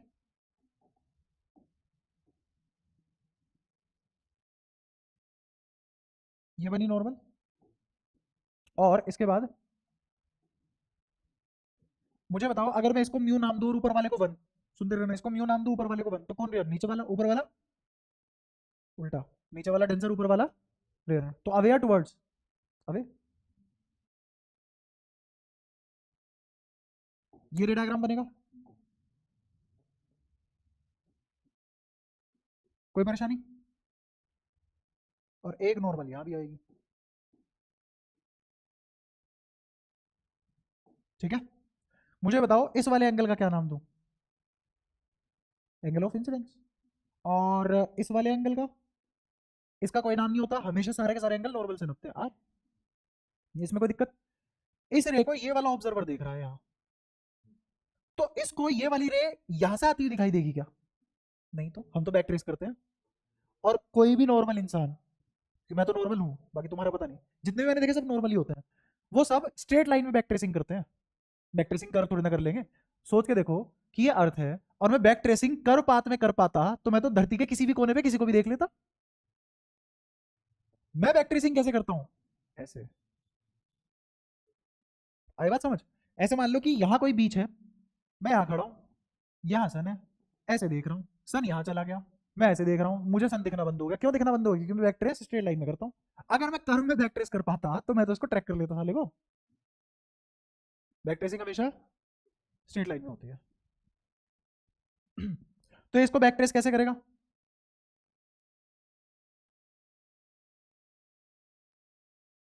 ऐसे करेगा बैक ट्रेस, और इसको ये ऑब्जेक्ट जो यहां था, ये ऑब्जेक्ट जो यहां था, यहां दिखाई देगा, समझ में आया? तो मुझे बताओ बताओ एक्चुअल डेप्थ क्या थी, डी, इसको क्या दिखाई दी, एक्चुअल दिखाई दी क्या? नहीं, तो इसको बोला गया अपेरेंट डेप्थ, इसको बोला गया रियल डेप्थ। समझ आ रहा है नाम से? अभी देखते जाओ, किसी को भी रियल नहीं छोड़ूंगा मैं, किसी को भी अपेरेंट नहीं छोड़ूंगा थोड़ी देर बाद, अगर अच्छे से समझना है बहुत बढ़िया लेवल पे, है ना? तो ये अभी तो मैं नाम कैरी कर रहा हूँ, अभी इन नाम को ड्रॉप कर देंगे हम थोड़ी देर बाद ही। पहले थोड़ा सा इसका मैथमेटिकल एस्पेक्ट समझ लो। अब आगे कहानी सुलझाना शुरू करते हैं, ठीक है? मुझे निकालना है डी डैश क्या होगा। अगर ये एंगल ऑफ इंसिडेंस आई है तो ये एंगल कितना होगा? अगर ये आर है तो ये एंगल कितना होगा? R, vertically opposite angle r, तो ये वाला एंगल कितना होगा? इस दूरी को मान लिया मैंने एक्स, इस दूरी को क्या मान लिया? एक्स, ठीक है? ये इसका रिफ्लेक्टिव इंडेक्स कितना लिया और इसका म्यू। अगर ये म्यू वन और म्यू टू हो गया तो मैं क्या यूज करूंगा? म्यू आर, सही है? ठीक है, तो मैं एक लो लिखूंगा इसके लिए, वो लो क्या है? म्यू साइन थीटा कांस्टेंट, तो लिखवाओ, यहां क्या लिखा जाएगा? म्यू साइन आई, ठीक है, इन बराबर 1 इंटू, बताओ कोई दिक्कत? सारी बातें क्लियर है? ठीक है, अब हम एक खेल खेलेंगे इसको ट्रिग्नोमेट्री से पीछा छुड़वाने के लिए। इसका हम बोलेंगे कि आई और आर दोनों आओ और दोनों के दोनों बहुत छोटे हो जाओ पहली फुर्सत में। ऐसा करने से क्या हुआ? ऐसा करने से अगर ये भी बहुत छोटा हो गया तो ये छोटा होगा, ये छोटा होगा तो ये भी छोटा होगा, ये दोनों एंगल छोटे होंगे। इसका मतलब ये वाला पॉइंट मैं किसको अप्रोच करवा रहा हूँ? इस वाले पॉइंट को। अगर मैं नाम दूं इसको ए तो इसको बी, तो मैं बी को किसको अप्रोच करवा रहा हूँ? B point approaches to A point. तो ऑब्जर्वर को कहां से देखना पड़ेगा? ऊपर से देखना पड़ेगा, तो ये मेरे को क्या देगा? नॉर्मल व्यू देगा। तो अब जो भी बातें मैं करने वाला हूं इससे आगे, वो सिर्फ और सिर्फ कब सत्य होंगी? जब व्यू नॉर्मल होगा। सौरभ क्लियर है?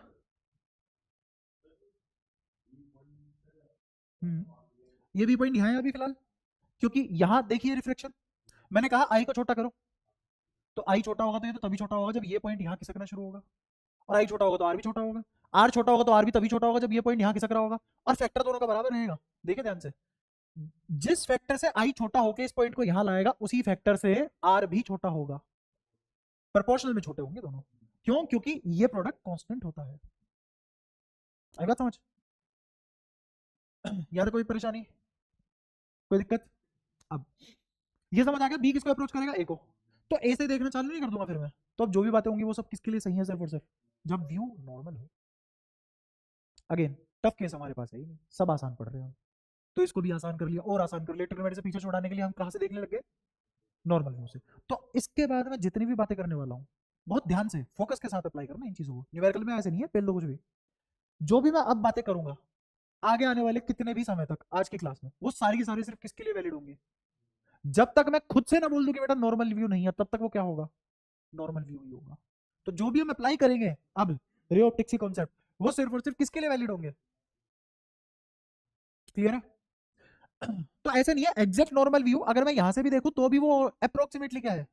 नॉर्मल व्यू है अप्रोक्सीमेटली, ठीक है? तो एक दायरा होगा 15 डिग्री से 15 डिग्री तक का, क्योंकि तुम्हारे एनसीईआरटी में 15 डिग्री से छोटे एंगल वेरी स्मॉल एंगल माने जाते हैं, ठीक है? वैसे तो एग्जैक्टली मुझे 10-11 डिग्री पे बंद कर देना चाहिए स्मॉल एंगल का खेल, लेकिन वो एडवांस पे होता है। लेकिन सीबीएसई के हिसाब से 15-18 इवन 18 डिग्री भी, क्यों? क्योंकि नीट का जो तुम्हारा सिलेबस है उसमें 15 डिग्री 18 डिग्री की वैल्यू निकालने को नहीं आती। मेंस एडवांस वो 15 डिग्री की वैल्यू निकाल के बैठे हैं ट्रिग्नोमेट्री के फॉर्मूला लगा के। 45 minus 30 sine 45 minus 30 sine A minus B sine A cos B plus sorry minus cos A sine B. 45 और 30 की वैल्यू आती है, उस वैल्यू को सोल्व करो 15 की आ गई वैल्यू, वो ऐसे करके निकाल के बैठे हैं। तो वो कैसे अप्रोक्सीमेशन ले लेंगे, है ना? तो एग्जाम देखो कौन सा है। अगर एडवांस का एग्जाम है 15 डिग्री छोटा एंगल नहीं है, अगर नीट का एग्जाम है तो 18-20 एंगल भी छोटा एंगल है।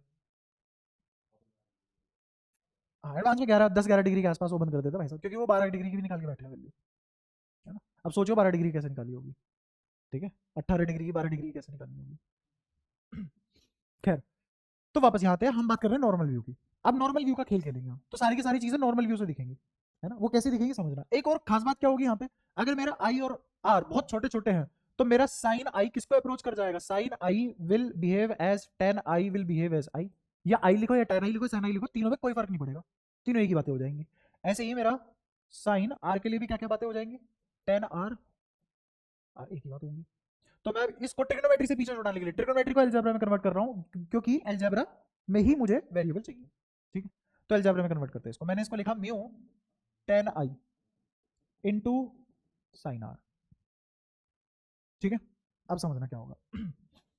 ये जो 10i है इसकी वैल्यू इस वाले ट्राइंगल से भली भांति निकाली जा सकती है। कैसे? x बाई डी बराबर r की वैल्यू साइन आर, दिख रहा है साइन आर, इसकी वैल्यू भली भांति निकाली जा सकती है x बाई डी डैश। अच्छी बात ये हुई, ये खत्म हो गया और मेरा रिलेशन सिर्फ रिफ्रैक्टिव इंडेक्स जो मुझे पता था और जो रियल डेप्थ अपेरेंट डेप्थ मुझे निकालनी थी उनमें आ गया। तो d बराबर, d क्या है? रियल डेप्थ, किसके होगा? इसको नीचे भेज दे, दोनों के 1/1 बराबर आ गए, तो जो बिना 1/1 के लिखेंगे वो भी तो बराबर लिखेंगे, है ना। तो ये आ गया d बराबर म्यू डी डैश। इसमें से ये क्या चीज है? d डैश क्या चीज है? एपिरेंट डेप्थ। ये क्या है? Real depth, real depth. कोई परेशानी? अच्छा, ये जो वैक्यूम एयर दिख रहा है तुम्हें, ये तो हमारा एयर है ना, हमारा एनवायरनमेंट है। मान लो ये स्विमिंग पूल है, यहाँ पानी भरा हुआ है, पानी का रिफ्लेक्टिव इंडेक्स याद कर लो, काम आएगा। मान लो 3/2 अप्रोक्सीमेटली, ये क्या है? Approximately reflective index of water with respect to air. Obviously अगर मैंने कुछ नहीं लिखा तो किसके रिस्पेक्ट में? एयर के रिस्पेक्ट में। तो वाटर का रिफ्लेक्टिव इंडेक्स मान लो 3/2 की बात हो रही है ना। अब मैं छोटा सा बच्चा हूँ, स्विमिंग पूल को देख रहा हूँ, स्विमिंग पूल को मैंने देखा तो उसकी जो जमीन है स्विमिंग पूल की वो ऑब्जेक्ट का काम करेगी मेरे लिए, है ना। मुझे उसकी गहराई 5 फुट दिखाई दी और मैं बच्चा हूँ 10th क्लास में, मतलब कॉम्प्लेन अच्छा खासा पिया हुआ है, तो मुझे पता है मेरी हाइट तो 5'8" या 5'7" के आसपास है ना। तो मैं तो 6-7 इंच ऊपर रहूंगा। तो कूद जाते, बेशक तैरना ना आता हो कूद जाते हैं, क्या दिक्कत है, डूबने तो फिर भी नहीं हम, है ना। क्योंकि उसने जो अप्रोक्सीमेशन लिया है, फिर उसको जो आभास हुआ है डेप्थ का, वो कितनी डेप्थ का हुआ है? 5 फुट का। पानी का रिफ्लेक्टिव इंडेक्स 3/2, है ना। अब मुझे बताओ, क्या वो डूबेगा या नहीं डूबेगा? गारंटी के साथ डूबेगा, क्योंकि उसकी एक्चुअल डेप्थ इंटू 3/2, 1.5 से मल्टीप्लाई करो किसकी? 5 की, तो 7.5 फुट आएगा। तो असलियत में डेप्थ कितनी थी? 7.5 फुट। उसको कितनी दिखाई दी? 5 फुट। 5 फुट दिखाई दी, कूदा, 7.5 फुट था। 7.5 फुट की तो किसी की भी हाइट नहीं हो सकती, उसकी छोड़ो, है ना। होती होगी तो वो कहीं और है, फिर वो पक्की बात है, स्विमिंग पूल तो उनका कंसर्न होगा नहीं, तो फिर वो तो नहीं तैर पा रहा। अगर मुझे इस बात का ज्ञान हो तो मुझे यमराज के दर्शन होने से बच सकता हूँ। ठीक है, छोटा सा ज्ञान है, तो ये याद होना चाहिए। अब ये जो आसान रिलेशन मैंने निकाला, ये कहां से निकाला? इस वाले से निकाला। बट अगर मेरे पास ऐसा होता कि ये 1 की बजाय कोई दूसरा मीडियम होता, जरूरी थोड़ा ना हमेशा 1 हो, म्यू आर लिख देते। तो एफ अंदर वाला मीडियम म्यू 2 है और जहां रे जा रही है वो वाला मीडियम म्यू 1 है, तो यही वाला फॉर्मूला क्या बन जाएगा? डी बराबर म्यू आर डी डैश। और म्यू आर किसके बराबर होता है? बोलो कोई दिक्कत? तो इन दोनों को सरका लेते हैं इधर उधर। इसको लिख सकता हूं क्या मैं? म्यू 2 डिवाइडेड बाई, या फिर ऐसा लिखो डी बाय म्यू 2, लिख दिया। और ये क्या बचा? डी डैश बाय, क्या ऐसा लिखा जा सकता है? जहां तक कोई दिक्कत? क्लियर है सारी बातें? एक तो ये वाला फॉर्मूला तो मैंने सीख लिया अगर बाहर का 1 हो, है ना। अच्छा, अब ये वाला और सीखो, अगर तुम्हें न्यूमेरिकल करना है, बेस्ट फॉर्मूला है। कैसे बेस्ट है समझाता हूं।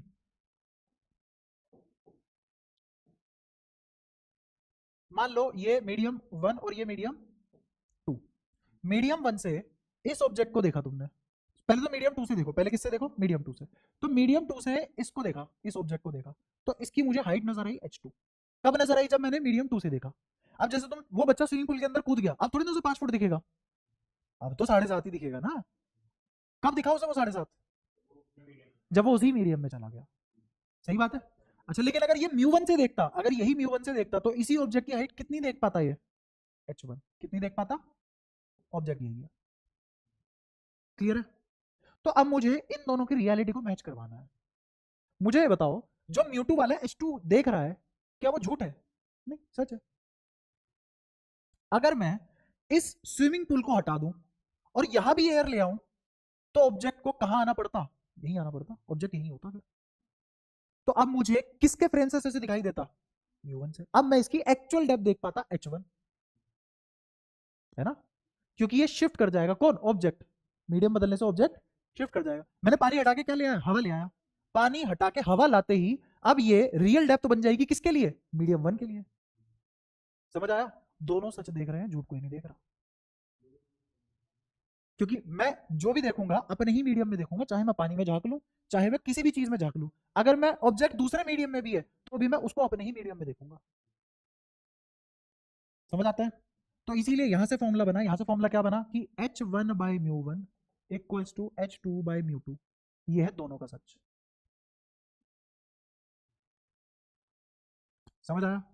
अगर ये आदमी इसको μ2 में देखेगा तो h2 देखेगा, ये आदमी अगर इसको इस दूसरे वाले मीडियम में देखेगा पहले वाला तो इसको h1 दिखेगी। ठीक है, मान लो यही ऑब्जेक्ट कोई एक ऑब्जेक्ट ऊपर होता ओ डैश के नाम से, तो अब बताओ क्या क्या होता। ये μ1 तो इसको कहां देखता, h3 पे देखता, और यही वाला इसको कहां देखता, h4 पे देखता। और रिजल्ट अभी भी वही होते। क्या क्या होते रिजल्ट, μ1 बाय h3 बराबर μ2 बाय h4।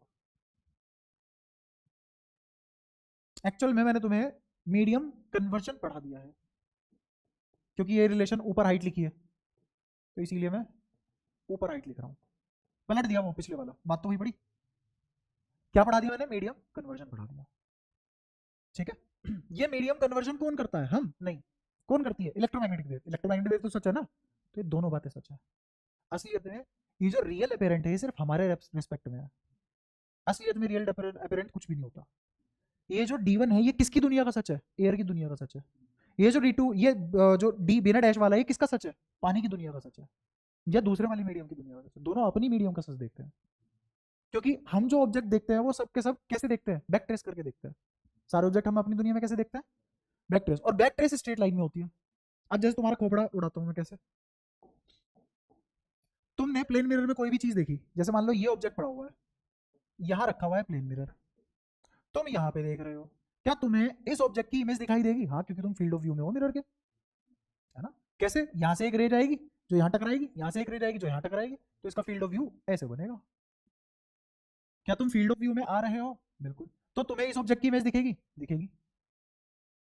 अगर इस आदमी को पता ना हो ये मिरर है, और इसको तो ये ऑब्जेक्ट वैसे भी नहीं दिख रहा है ना, तो अगर इस आदमी को ना पता ये मिरर है और ये ऑब्जेक्ट इसको दिख नहीं रहा है, तो ये क्या देखेगा कि सामने यहां एक ऑब्जेक्ट रखा हुआ है, कि इसने अपने ही दुनिया में देखा ऑब्जेक्ट, मिरर में नहीं देखा। बात समझ में आती है? जैसे इसकी इमेज कैसे बनेगी, इसके लिए ऐसे बनेगी।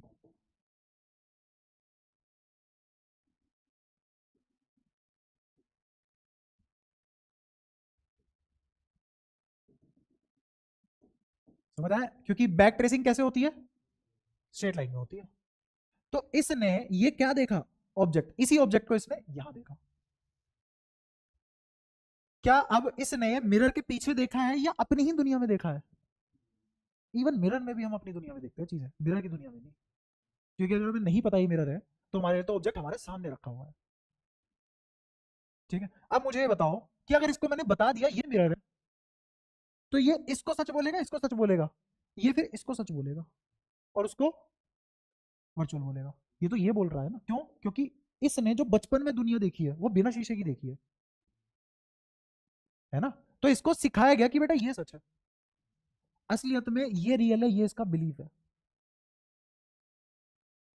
क्योंकि वो बचपन से मिरर नहीं देख रहा है, तो ये इसने कम देखा है, इसलिए ये इसके लिए वर्चुअल है। असलियत में कौन रियल है कौन वर्चुअल है कोई नहीं बता सकता, क्योंकि अगर ये वर्चुअल होता तो इसको ये मिरर पता कर पाता कि मिरर रखा हुआ है, मिरर की दुनिया में देख पाता। बात समझ में आई? तो ये जो वर्चुअल और रियल वाला कॉन्सेप्ट है ये बहुत टेढ़ा कॉन्सेप्ट है। तो इसको सीखने का सिर्फ एक ही तरीका है, मैं जो देखूंगा अपने मीडियम में देखूंगा, कि इसने आज अपने मीडियम में ही देखा है। अगर ये मिरर के मीडियम में देख पाता तो इसे यहाँ दिखता ना, मिरर में देखने के बाद भी, बट उसे वहां देखा क्योंकि इसने अपने मीडियम में देखा। ऐसी बैक ट्रेसिंग होती है। अब एक और एग्जांपल देखो, ये एक्वेरियम है, ये मछली है इसके अंदर, मैं इस मछली को देख रहा हूँ, इस मछली को मैंने अपने ही मीडियम में देखा है, पानी के मीडियम में नहीं देखा। मुझे कैसे पता लगा मीडियम बदला, मुझे अपने ही मीडियम में, टेक्निकली मुझे अपने ही मीडियम में देखने से पता लग रहा है कि मीडियम बदला है। समझना, ये मछली की एग्जैक्ट लोकेशन यहाँ है मेरे से, है ना, बट मुझे इसकी लोकेशन यहाँ दिखेगी, यहाँ की बजाय यहाँ दिखेगी, ज्यादा पास दिखेगी। क्यों? क्योंकि मान लो अगर ये लेंथ एल है और ये वाली length L dash A L है, तो मुझे बताओ, और इसका रिफ्लेक्टिव इंडेक्स म्यू डैश है और इसका रिफ्लेक्टिव इंडेक्स म्यू है, तो क्या ये रिलेशन नहीं लिखा जाएगा?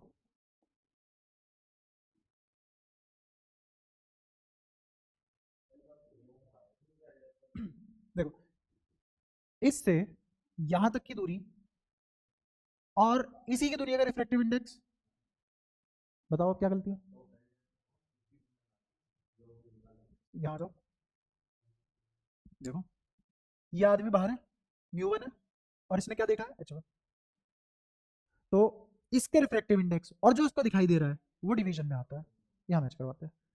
इसका रिफ्रैक्टिव इंडेक्स और जो इसको दिख रहा है वो नीचे आता है। तो इसीलिए मेरा एल डैश के नीचे क्या आ जाएगा, म्यू, और इसके नीचे क्या आएगा, म्यू डैश। वैसे ये भी गलत है, पता है क्यों? क्योंकि मैं एक चीज बताना भूल गया, जो भी तुम डिस्टेंस मेजर करते हो वो सब बाउंड्री से मेजर होने चाहिए। ये बात तभी सच है जब जब ये h1 h2 h3 h4 are measured from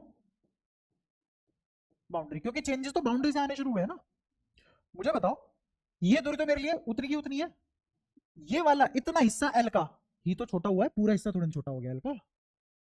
तो डिस्टेंस, ये फॉर्मूला कब काम करेगा, जब डिस्टेंस कहां से मेजर करो, बाउंड्री ऑफ मीडियम से, है ना। अब मैं कुछ और समझा रहा था। खैर मैंने इसको देखा, इस मछली को पास में क्यों देखा मैंने, क्योंकि मैं इसको एयर में ही देख रहा हूं।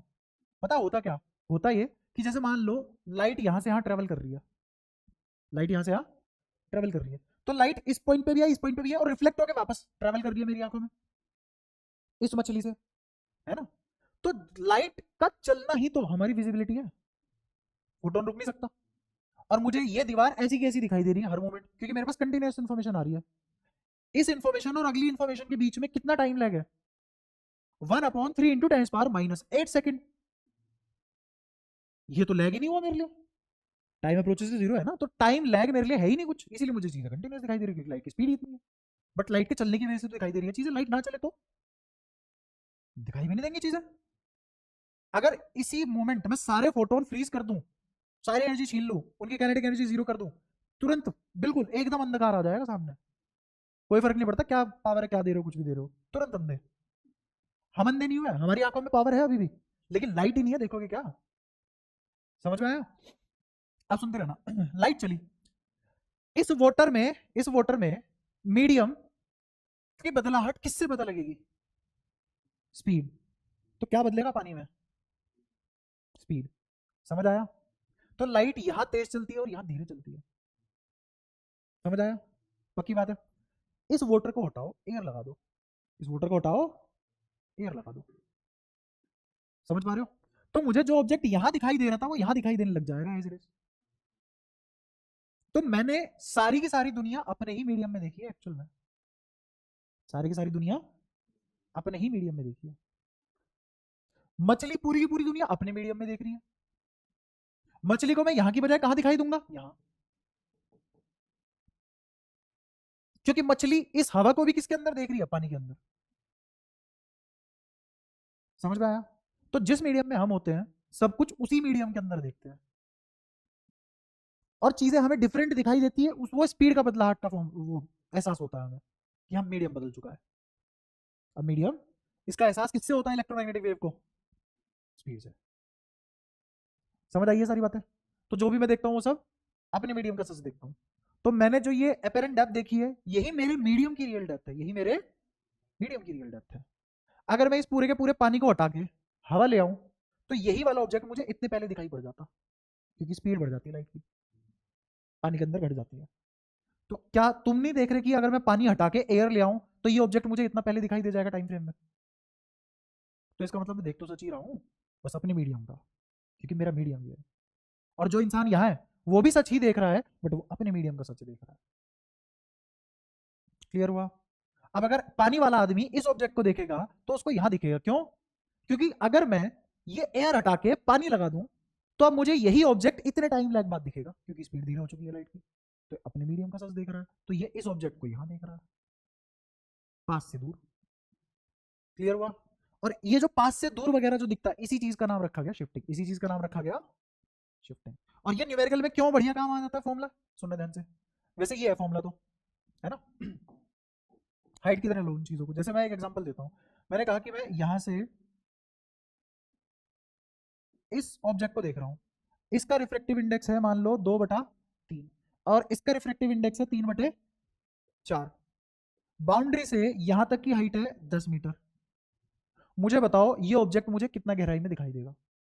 आप सुनो कितना आसान है, 10 इसी के रिफ्रैक्टिव इंडेक्स से डिवाइड करो, कितना आ जाएगा, ऊपर 3 नीचे 2, सामने देखो क्या लिखा हुआ है, सामने लिखा हुआ है ये हाइट जिसको मैं थोड़ी देर के लिए क्या मान लेता हूं x, और इसके डिवाइड में क्या लगेगा 3/4, जो इसके डिवीजन में लगेगा वो इधर आके मल्टीप्लाई नहीं हो जाएगा। तो क्या लिखा गया है 90/8 मीटर, ये मेरा सच आ गया। अगर मैं इसी ऑब्जेक्ट को अपने मीडियम में देखता तो मुझे इस बाउंड्री से कितनी दूर दिखाई देता हो 90/8, इसीलिए फॉर्मूला ज्यादा काम का है न्यूमेरिकल करने के लिए, है ना, और फॉर्मूला बाजी करने के लिए ये वाला काम का है। इस लेजर में लिखो चीजें, इसी को कैसे लिख सकते हो तुम, ये है रियल डेप्थ। अब सीबीएसई बात आते हैं, ये क्या लिखा हुआ है रियल डेप्थ बराबर ये क्या और रिलेटिव रिफ्लेक्टिव इंडेक्स, तो क्या लिखा जाएगा μ2/μ1 इनटू ये क्या है एपेरेंट डेप्थ, और इस μ2 μ1 को भी क्या लिख सकते हैं reflective index of object, reflective index of observer, ये क्या लिखा है रिफ्लेक्टिव इंडेक्स ऑफ ऑब्जेक्ट, ये क्या लिखा है रिफ्लेक्टिव इंडेक्स ऑफ। अब तुमने 4 टर्म सजा के लिखे और तुमने कहा देखो क्या बढ़िया फॉर्मूला लिखा है। अबे कंफ्यूजन, कैसी कंफ्यूजन, मैं अगर इधर आ जाऊं तो ऑब्जर्वर ये हो गया तो ऑब्जेक्ट भी यही हो गया, लगा लो फिर वो ऐसे पढ़ के फॉर्मूला। तो मैंने इसलिए इस तरीके से ये फॉर्मूला नहीं पढ़ा है तुम्हें, किताबों में ऐसी है, लेकिन ये ऑब्जर्वर और ऑब्जेक्ट सेम मीडियम में भी हो सकता है, अपोजिट मीडियम में भी हो सकता है, रिवर्सिबिलिटी भी लग सकती है, तो 100 कर्म कांड हो सकते हैं, सबको संभाल लेगा, ये नहीं संभाल पाएगा। समझ आया? तो कभी भी अगर तुम्हें क्वेश्चन करना हो तो ये, किसी को थ्योरी बाजी हो चमकानी हो तो ये, तो सीबीएसई में तुम्हें यहां तक पहुंचना है और जब क्वेश्चन करोगे तो ये लगा देना। क्लियर हुआ? तो लगे हाथ शिफ्ट भी निकाल ही लेते हैं क्योंकि वो भी जरूरी चीज है। अब शिफ्ट क्या चीज है, शिफ्ट ये चीज है कि जब इस मीडियम से दूसरे वाले मीडियम से इस वाले मीडियम में चीजें देखी गई तो ये ऑब्जेक्ट कितना हटके दिखाई दिया, हटके दिखाई देना मतलब कितना हट गया अपनी ओरिजिनल पोजीशन से, वही शिफ्ट है। तो ओरिजिनल पोजीशन से हटी हुई दूरी क्या कहलाएगी, शिफ्ट। क्या हाँ साफ साफ दिख रही है कि ये शिफ्ट है d minus D dash, d minus, अच्छा d डैश की वैल्यू यहां से निकाल लो कितनी आई d बाई म्यू, तो शिफ्ट किसके बराबर आ गई 1 माइनस 1 अपॉन म्यू। अब इसको याद कैसे करोगे, ये क्या है रियल डेप्थ 1 माइनस 1 अपॉन जिसमें ऑब्जेक्ट रखा हुआ है वो, बट मैं ऐसे याद नहीं करूंगा। अगर जिसमें ऑब्जेक्ट है उसको म्यू बोला हुआ है और सामने वाला 1 है तो यहाँ म्यू आएगा, सामने वाला म्यू 1 हो गया तो यहाँ म्यू आर आ जाएगा। अगर ये सामने वाला 1 की बजाय म्यू 1 हो गया तो यहाँ क्या लिख दूंगा मैं म्यू आर, और म्यू आर हमेशा ही किसके बराबर होता है म्यू 2 बाई म्यू 1। समझ आ गया? तो d 1 minus 1 upon mu, real depth into 1 minus 1 upon mu is shift. इसको मैं डेल्टा के नाम से डिनोट कर रहा हूं, ठीक है? तो शिफ्ट वगैरह की सारी बातें समझ आती है तुम्हें, यहां तक कोई दिक्कत? पक्का दोनों? हाँ हाँ, यहां से देख, हाँ हाँ हाँ, उसका रेशो हमेशा एक, वही तो कन्वर्जन फैक्टर है। हाँ, वो रेशो ही सच है एक्चुअल में। हाँ बिल्कुल, वो रेशो हमेशा सच रहेगा। तो इसीलिए मैं कह रहा हूँ रियल और अपेरेंट नाम की कोई चीज ही नहीं है, रियल और अपेरेंट नाम की कोई, अगर रियलिटी किसी चीज को बोल रहे हैं तो उस चीज को बोलेंगे ना जो ना बदले। तो ये जिसको तुमने रियल बोला है H2 को, क्या H2 कभी नहीं बदलेगा? इधर से ही देख लो, ऊपर ले जाओ बदल जाएगा। या तो दोनों ही झूठ हैं या दोनों ही सच है, तभी तो रियलिटी वर्चुअलिटी का कॉन्सेप्ट आया। क्योंकि जो रियल चीज होती है वो तो कभी बदलती ही नहीं है, तभी तो रियल बोलेंगे उसको। यहाँ तो रियलिटी भी बदल रही है तो उसको रियल भी क्यों बोल रहे हैं? असली फंडा तो ये है, बट क्यों कि हम उस लेवल पे नहीं जा रहे हैं, स्पिरिचुअलिटी में नहीं जा रहे हैं रियोप्टिक्स की, तो हम इस पे स्टिक करेंगे कि ठीक है दोनों का रेशो बराबर है। हमें पता है कि ठीक है अगर सामने वाले मीडियम से दूसरे वाले मीडियम में देख रहा हूं तो जो इस आदमी का, इस मीडियम का आदमी है उसकी बातें सच मानी जाएंगी, है ना? तो बाहर वाला जो मीडियम है उसको झूठ बोल देंगे। जैसे वही है ना कि अपने घर का आदमी है, हाँ ये सच है, सामने वाला भाई ये गलत है उसको मारो, है ना, बिना किसी जजमेंट के, तो ये वाला हिसाब है। ये बात क्लियर हुई? शिफ्ट निकालनी आ गई, शिफ्ट भी कोई फन्नेबाजी तो है नहीं यहाँ पे, है ना, बहुत बड़ी चीज नहीं है शिफ्ट निकालना, एक सेकंड में निकली है। तुम्हें बताया कि जिस दिन ये ऊपर वाला म्यू 1 हो गया यहाँ रख दोगे, म्यू आर रख दोगे, और म्यू आर क्या हो जाएगा म्यू 2 और म्यू 1 ऊपर चला जाएगा। क्लियर हुआ? या तो कोई परेशानी? अच्छा एक और चीज देखो, इस म्यू की वैल्यू अगर 1 से बड़ी है तो डी मुझे रियल डेप्थ हमेशा बड़ी मिलेगी एपेरेंट से, रियल वाली और मैं क्या देखता हूँ एपेरेंट, मैं रियल नहीं देखता, मैं क्या देखता हूँ एपेरेंट। तो मैं जो देख रहा हूँ, जो मैं देख रहा हूँ वो हमेशा एक्चुअल से छोटा मिलेगा। कब? अगर ये म्यू 1 से बड़ा है, और हर म्यू को 1 से बड़ा ही बोलते हैं। म्यू डिफाइन इस तरीके से हुआ है, म्यू डिफाइन इस तरीके से हुआ है क्योंकि वो हमेशा 1 से बड़ा रहे। क्यों? क्योंकि फॉर्मूला क्या है इसका, सी बाई वी, सी से बड़ा कुछ हो ही नहीं सकता। रिलेटिव रिफ्लेक्टिव इंडेक्स की वैल्यू 1 से छोटी या बड़ी हो सकती है, एब्सोल्यूट की नहीं। समझ आया? अच्छा, क्योंकि मैं इसको डायरेक्टली किससे कंपेयर कर रहा हूं, वैक्यूम से, तो ये एब्सोल्यूट है। लेकिन जिस दिन इसको म्यू1 से कंपेयर कर दूंगा तो ये म्यू आर हो जाएगा। अब म्यू आर 1 से छोटा भी हो सकता है और बड़ा भी हो सकता है। तो अब दोबारा देखते हैं इसी चीज को, अगर ये म्यू रिलेटिव है तो क्या 1 से छोटा हो सकता है? 1 से छोटा हो जाएगा तो मुझे अपेरेंट, हाँ अपेरेंट तो उतनी रहेगी, डी छोटा हो जाएगा, तो डी अपेरेंट से छोटा हो जाएगा। तो असलियत में जो होगी हाइट वो तो होगी कम और मुझे दिखाई देगी ज्यादा। ये कब होगा? जब मैं चीजें डेंसर से रेयर देखूंगा। समझ आया? यहां तक कोई परेशानी? तो जो मेरी रियल डेप्थ होती है वो तो वही रहेगी, मान के चलो। डी डैश ही देखना होता है मुझे, तो डी डैश में कैसे देखूंगा? डी बाई म्यू के हिसाब से देखूंगा, जो मैंने तुम्हें अभी बताया वो फॉर्मूले में लिख दिया। क्लियर है? अगर मेरा म्यू 1 से बड़ा है तो मतलब मैं किस में झांक रहा हूं? डेंसर मीडियम में। समझ में आया? इसको म्यू आर ही लिख लो, बताओ किस में झांक रहा हूं? डेंसर में। सही बात है। तो डी डैश कम होगा रियल से। अगर ये म्यू आर 1 से छोटा है इसका मतलब मैं किस में झांक रहा हूं? रियल मीडियम में झांक रहा हूं। अगर रियल मीडियम में झांकू तो डी डैश बड़ा होगा डी से, क्योंकि तुम 1 से छोटे नंबर की डिवीजन लगा रहे हो तो नंबर बढ़ जाता है। जैसे जैसे 5 divided by 0.1 is equal to 50। 1 से छोटे नंबर से डिवाइड करने पे नंबर बड़ा हो जाता है। क्लियर हुआ? तो ये भी मुद्दा क्लियर हुआ कि अगर मैं रेयरर से डेंसर में झांक रहा हूं तो मेरी अपेरेंट डेप्थ बड़ी होती है किससे? डी से। या झूठ है भाई साहब, ये होता है। अच्छा, लेकिन अगर मैं डेंसर से रेयरर में झांक रहा हूं तो मेरा डी डैश बड़ा होगा डी से। क्या ये दो बातें भी याद रहेंगी छुटपुट? पक्की बात है? कोई और परेशानी इसमें? श्योर? ठीक है, जैसे एक छोटा सा सवाल देखो, इजी सा। यहां लगाए हम शीशा,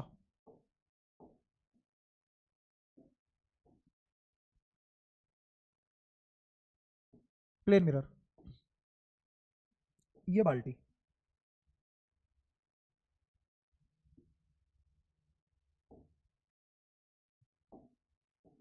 बाल्टी में पानी भर रखा है।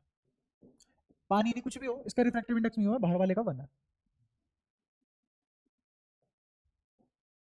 यहां से यहां तक की दूरी है y, ठीक है? ऑब्जेक्ट यहां रखा हुआ है,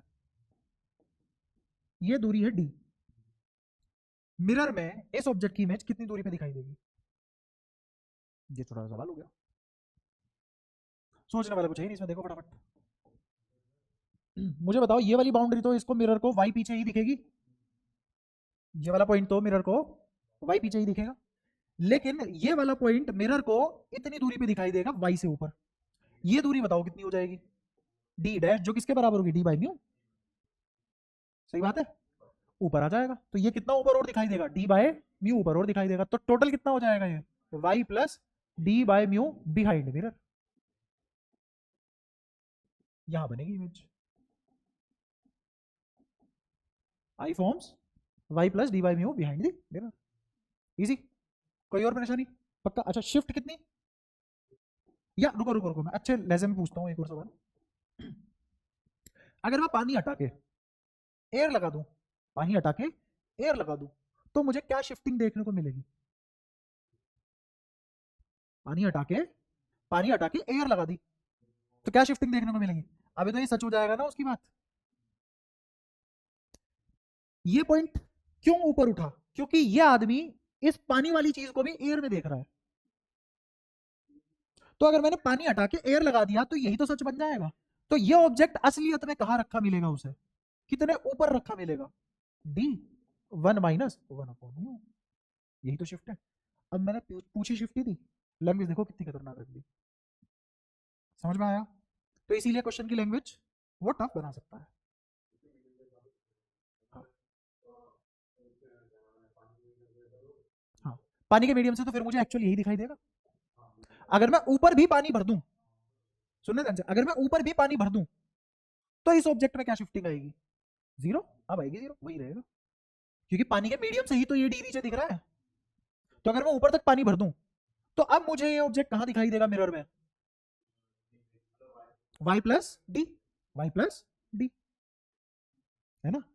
अब उल्टा पूछते हैं, ये पानी वाला तो समझ आया, अगर ऊपर तक पानी भर दूं तो ये यही रहेगा, है ना। और अब ये डी ही मेरी अपेरेंट हो जाएगी, ये बोल लो अपेरेंट ही डी हो जाएगा, अपेरेंट ही डी हो जाएगा, ठीक है। अच्छा, अगर मैं पानी हटा के यहां पानी की जगह भी एयर भर दूं तो ये वाला अपेरेंट अब रियल नहीं हो जाएगा। तो अब मेरे ऑब्जेक्ट में एयर भरने से, पानी हटा के एयर भरने से ये शिफ्टिंग आ जाएगी। सवाल को पूछने का खतरनाक तरीका कि इस पानी को हटा दिया मैंने अब और हवा लगा दी, अब बताओ मिरर में ये कहां बनेगा, वाई प्लस डी डैश, क्योंकि इस ऑब्जेक्ट को इतना ऊपर शिफ्ट होना पड़ेगा तभी यहां हवा आएगी, क्योंकि अगर ऊपर तक पानी भरोगे तो कोई चीज नहीं आएगा। पानी का सच ही है, हवा का सच ही है, ये वाला पॉइंट है शिफ्ट निकालने की। फिर तो शिफ्ट निकालने की, पानी अगर भर देता, हाँ हाँ, शिफ्ट निकालने की जरूरत नहीं, जो क्योंकि जो मेरा अपेरेंट था वही मेरा रियल बन जाता। क्योंकि मैं इस टॉपिक पे 20 मिनट से ज्यादा देखो सेम ही चीज पे बात कर रहा हूँ, बार बार एक ही चीज बोल रहा हूँ ताकि दिमाग में बैठ जाए। क्यों? क्योंकि अब से पहले जो तुम पढ़ते थे ऑप्टिक्स में वो सब बिलीफ थे तुम्हारे, बिलीफ को तोड़ के फैक्ट सीखने में आदमी एक्सेप्ट करने में टाइम लगाता है।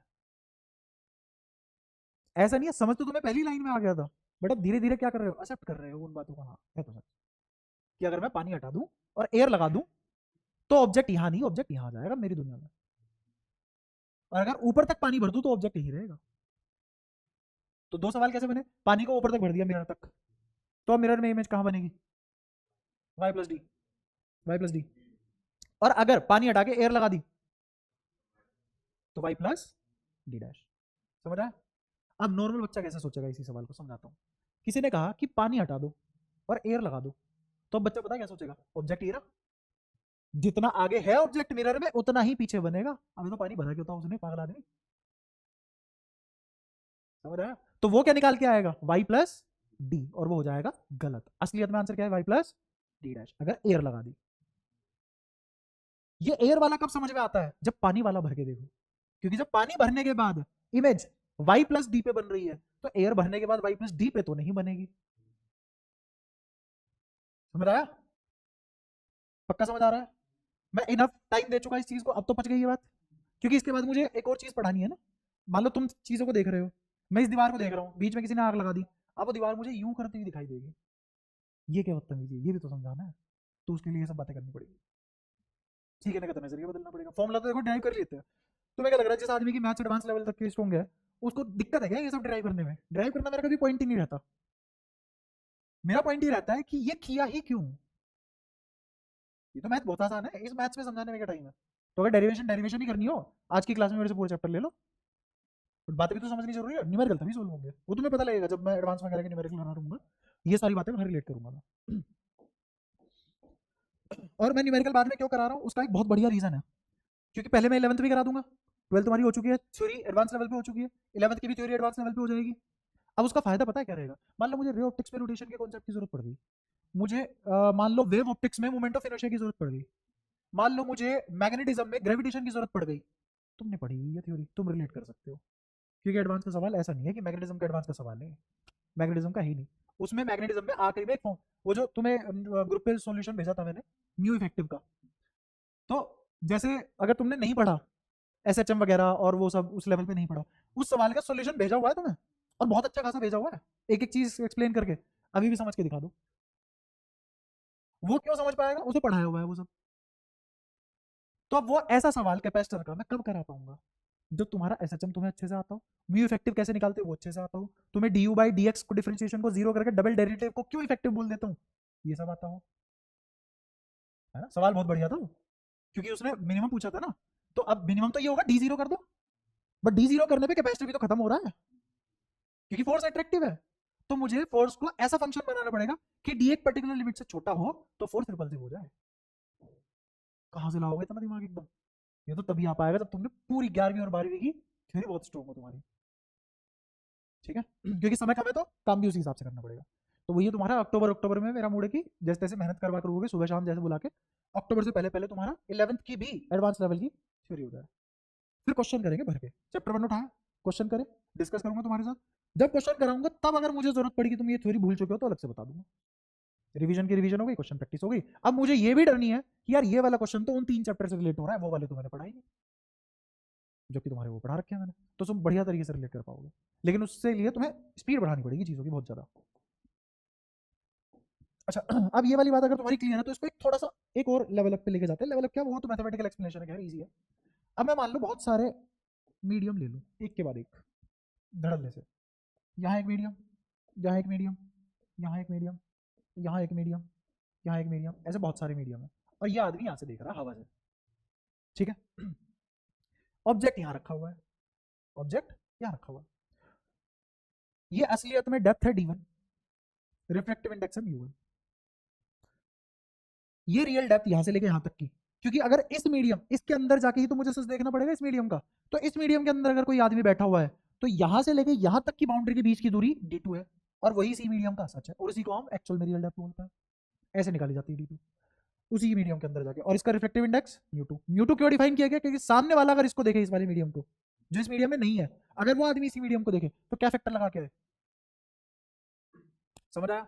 और ये तभी पॉसिबल है जब ये और ये वाले आदमी आपस में बात करें कि यार मुझे तो यहाँ दिखाई दे रहा तुझे, अच्छा तो ये वाला फैक्टर लगाओ सच्चाई देखने के लिए, कॉमन करने के लिए। अच्छा ये d3 ये μ3, ऐसे करके समझ गए ना क्या करने जा रहा हूँ, ठीक है। मुझे बताओ कि अगर ये सारे मीडियम हटा दूं, ये ऑब्जर्वर इस ऑब्जेक्ट को कितना देखेगा ऊपर, या यहां से बाउंड्री से कितना नीचे देखेगा, डी डैश, और वो किसके बराबर होता है डी डैश, d1 बाई μ1। तो यहां से मुझे बताओ, सबसे पहले तो ये बताओ कि रियल डेप्थ क्या क्या लिखी जाएंगी, d1। अब बताओ हर मीडियम की अपेरेंट डेप्थ क्या लिखी जाएगी, हाँ शाबाश, d1 बाय μ1, ये होगी इस वाले मीडियम की, फिर d2 बाय μ2, फिर d3 बाय, क्या ये सब होंगे, समझते रहे ना। अगर इस मीडियम इस आदमी से मुझे इस वाले ऑब्जर्वर की रियल डेप्थ निकालनी है तो क्या करूं, d1 plus d2 plus d3 सबको जोड़ दो, रियल निकालनी है ना मुझे तो क्या ये आदमी जो रियल डेप्थ देखेगा वो सभी रियल डेप्थ का समेशन नहीं होगा, बताओ कोई दिक्कत, क्लियर है। इसको ऐसे लिखो तब ज्यादा सही समझ में आएगा तुम्हें।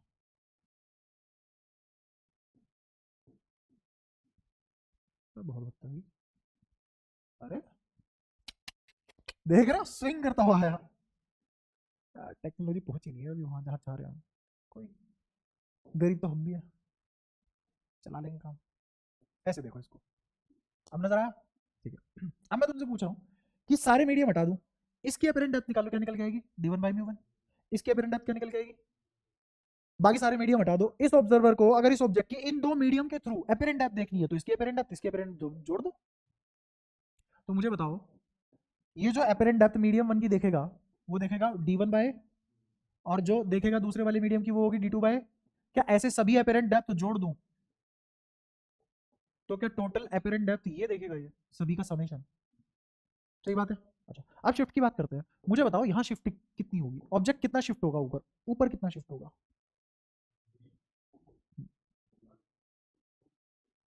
बिल्कुल आगे d1 ब्रैकेट में 1 माइनस 1 अपॉन μ1, ये कितनी शिफ्ट देखेगा, हाँ बता,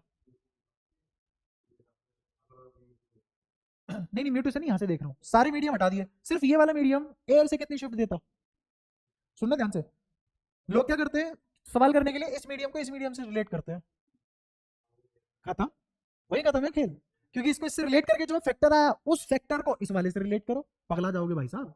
तो मैं क्या करूं, इसको इससे रिलेट कर लूं, इसको इससे रिलेट कर लूं, इसको इस, ये वही वाली बात नहीं होगी जैसे म्यू साइन थीटा बराबर कांस्टेंट, तो मैं कभी भी अंदर वाले दो मीडियम को रिलेटिव में देख ही नहीं रहा, मैं सिर्फ एयर और जिस मीडियम में कहानी निकालनी है उसको देख रहा हूं, और वो बात सच है कि यहाँ पे भी तो वही अप्लाई हो रहा है, तो मैं इसको इसके रेस्पेक्ट में, इसको इसके रेस्पेक्ट में ना देखने की बजाय मैं सबको किसके रेस्पेक्ट में देख रहा हूँ, एयर। क्या बातों में फर्क है, नहीं, करने में फर्क है, हाँ, जब मेरे आंसर में फर्क नहीं आ रहा और तरीके में फर्क आ रहा है, और ये वाला तरीका मुझे मार सकता है जिंदा, तो मैं क्यों जाऊं इस तरीके के ऊपर, मैं सबको किससे रिलेट करूंगा। तो शिफ्ट बताओ, पहले वाले मीडियम एयर के रेस्पेक्ट में क्या शिफ्ट दे रहा है, d1 1 माइनस 1 अपॉन μ1, दूसरे वाला क्या शिफ्ट देगा, d2 1 माइनस μ2। ऐसे करके क्या मुझे ऐसा नहीं लिखना चाहिए कि सबकी शिफ्ट जोड़ दो वही शिफ्ट इसको दिखाई दे जाएगी, ये ऑब्जेक्ट इसको एयर में, एयर से देखने पे इन सभी मीडियम के थ्रू कितना ऊपर उठ के दिखाई देगा, इतना ऊपर उठ के दिखाई देगा, तो यही मेरी कहानी थी कि इन सबको तुम इस तरीके से जोड़ सकते हो, ऐसी अलजेब्रा इनमें पेली जा सकती है, क्योंकि सवाल वो दे देगा ये 52वां मीडियम और ये 57वां मीडियम, बताओ क्या खेल है इनके बीच का। अरे मैं दोनों के एयर से रिलेट करके आपस में रिलेट कर दूंगा, खत्म, मेरे लिए थोड़ी ना टफ होगा वो। लेकिन उससे पहले ये सब बातें पता भी तो होनी चाहिए। क्लियर हुआ यहाँ तक, कोई परेशानी? अच्छा, अब शिफ्टिंग का एक और खेल है, वो भी समझो। ये तो तुम्हें पता लग ही चुका है ना कि अगर मैं रेयर से डेंसर में झांकता हूं तो साइज छोटा दिखता है। कैसे? देखो ऐसे आओ इन दोनों लाइनों पे, यहां बताओ क्या डी डैश छोटा है डी से? रेयर से डेंसर में झांक रहा हूं तो साइज डिक्रीज होता है, छोटा दिखता है ना? Size seems smaller than actual, सही बात है। अच्छा, इस वाले के लिए क्या बात बोली जा सकती है? ये तो बड़ा है ना डी डैश, तो यहां मुझे साइज एक्चुअल से बड़ा दिखेगा, size seems larger than actual. अब शिफ्टिंग ना एक जैसी नहीं होती हर पॉइंट के लिए, अलग अलग हो सकती है, डिपेंड करता है उसकी डायमेंशन उसकी एक्चुअल लोकेशन पे, है ना? ऑब्वियसली शिफ्टिंग का फॉर्मूला क्या है? शिफ्टिंग का फॉर्मूला है D one minus one upon mu. तो मेरा शिफ्टिंग किसका फंक्शन है? शिफ्टिंग फंक्शन है डी का और म्यू का। मीडियम बदलोगे तो शिफ्ट बदलेगी, और एक्चुअल डेप्थ बदल दोगे तो भी शिफ्ट बदलेगी। तो हर डी के लिए शिफ्टिंग सेम नहीं आती। मीडियम सेम रख लिया, एक रखा हुआ है 50 मीटर नीचे और एक रखा हुआ है मान लो 30 मीटर नीचे। 50 वाले की शिफ्टिंग अगर 10 मीटर ऊपर आ गई तो 30 वाले की भी 10 मीटर ऊपर आएगी क्या? ना, 30 वाले की कम आएगी, 30 वाले की 7-8 मीटर के आसपास आ पाएगी। तो हर पॉइंट के लिए शिफ्टिंग एक जैसी, shifting is not even, shifting is not even. ये बात क्लियर है? इस बात को मैं ऐसे समझाऊंगा और थोड़े से लॉजिक क्लियर होंगे तुम्हारी शिफ्टिंग को लेके।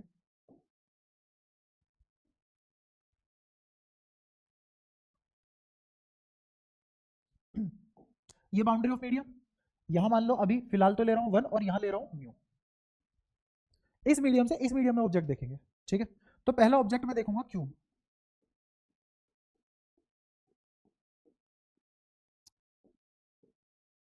मतलब ऊंचाई ये होगी, चौड़ाई ये होगी, और गहराई भी ए हो गई, बन गया क्यूब।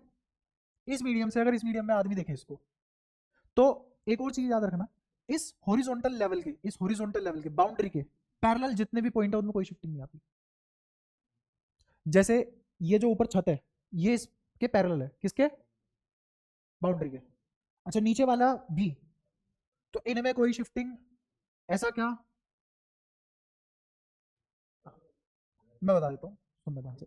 हाँ, सुनो सुनो सुनो, इजी है, जितना टफ तुम समझ रहे हो उतना टफ नहीं है, सुनो ध्यान से। इस डायमेंशन में तो शिफ्टिंग आएगी, शिफ्टिंग हमेशा क्या होती है? परपेंडिकुलर टू दी हॉरिजॉन्टल होती है। शिफ्टिंग ऑलवेज अकर्स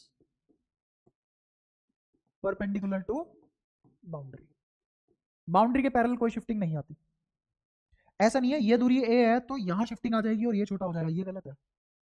ये छोटा या बड़ा हो सकता है, सुनने ध्यान से, ये छोटा या बड़ा हो सकता है, ये छोटा या बड़ा नहीं होगा, क्योंकि ये ऐसे चलने पे मैं बाउंड्री के पैरेलल चल रहा हूँ, उससे कोई शिफ्टिंग नहीं आती। अगर मैं ऐसे ऐसे चलूंगा तो शिफ्टिंग आएगी।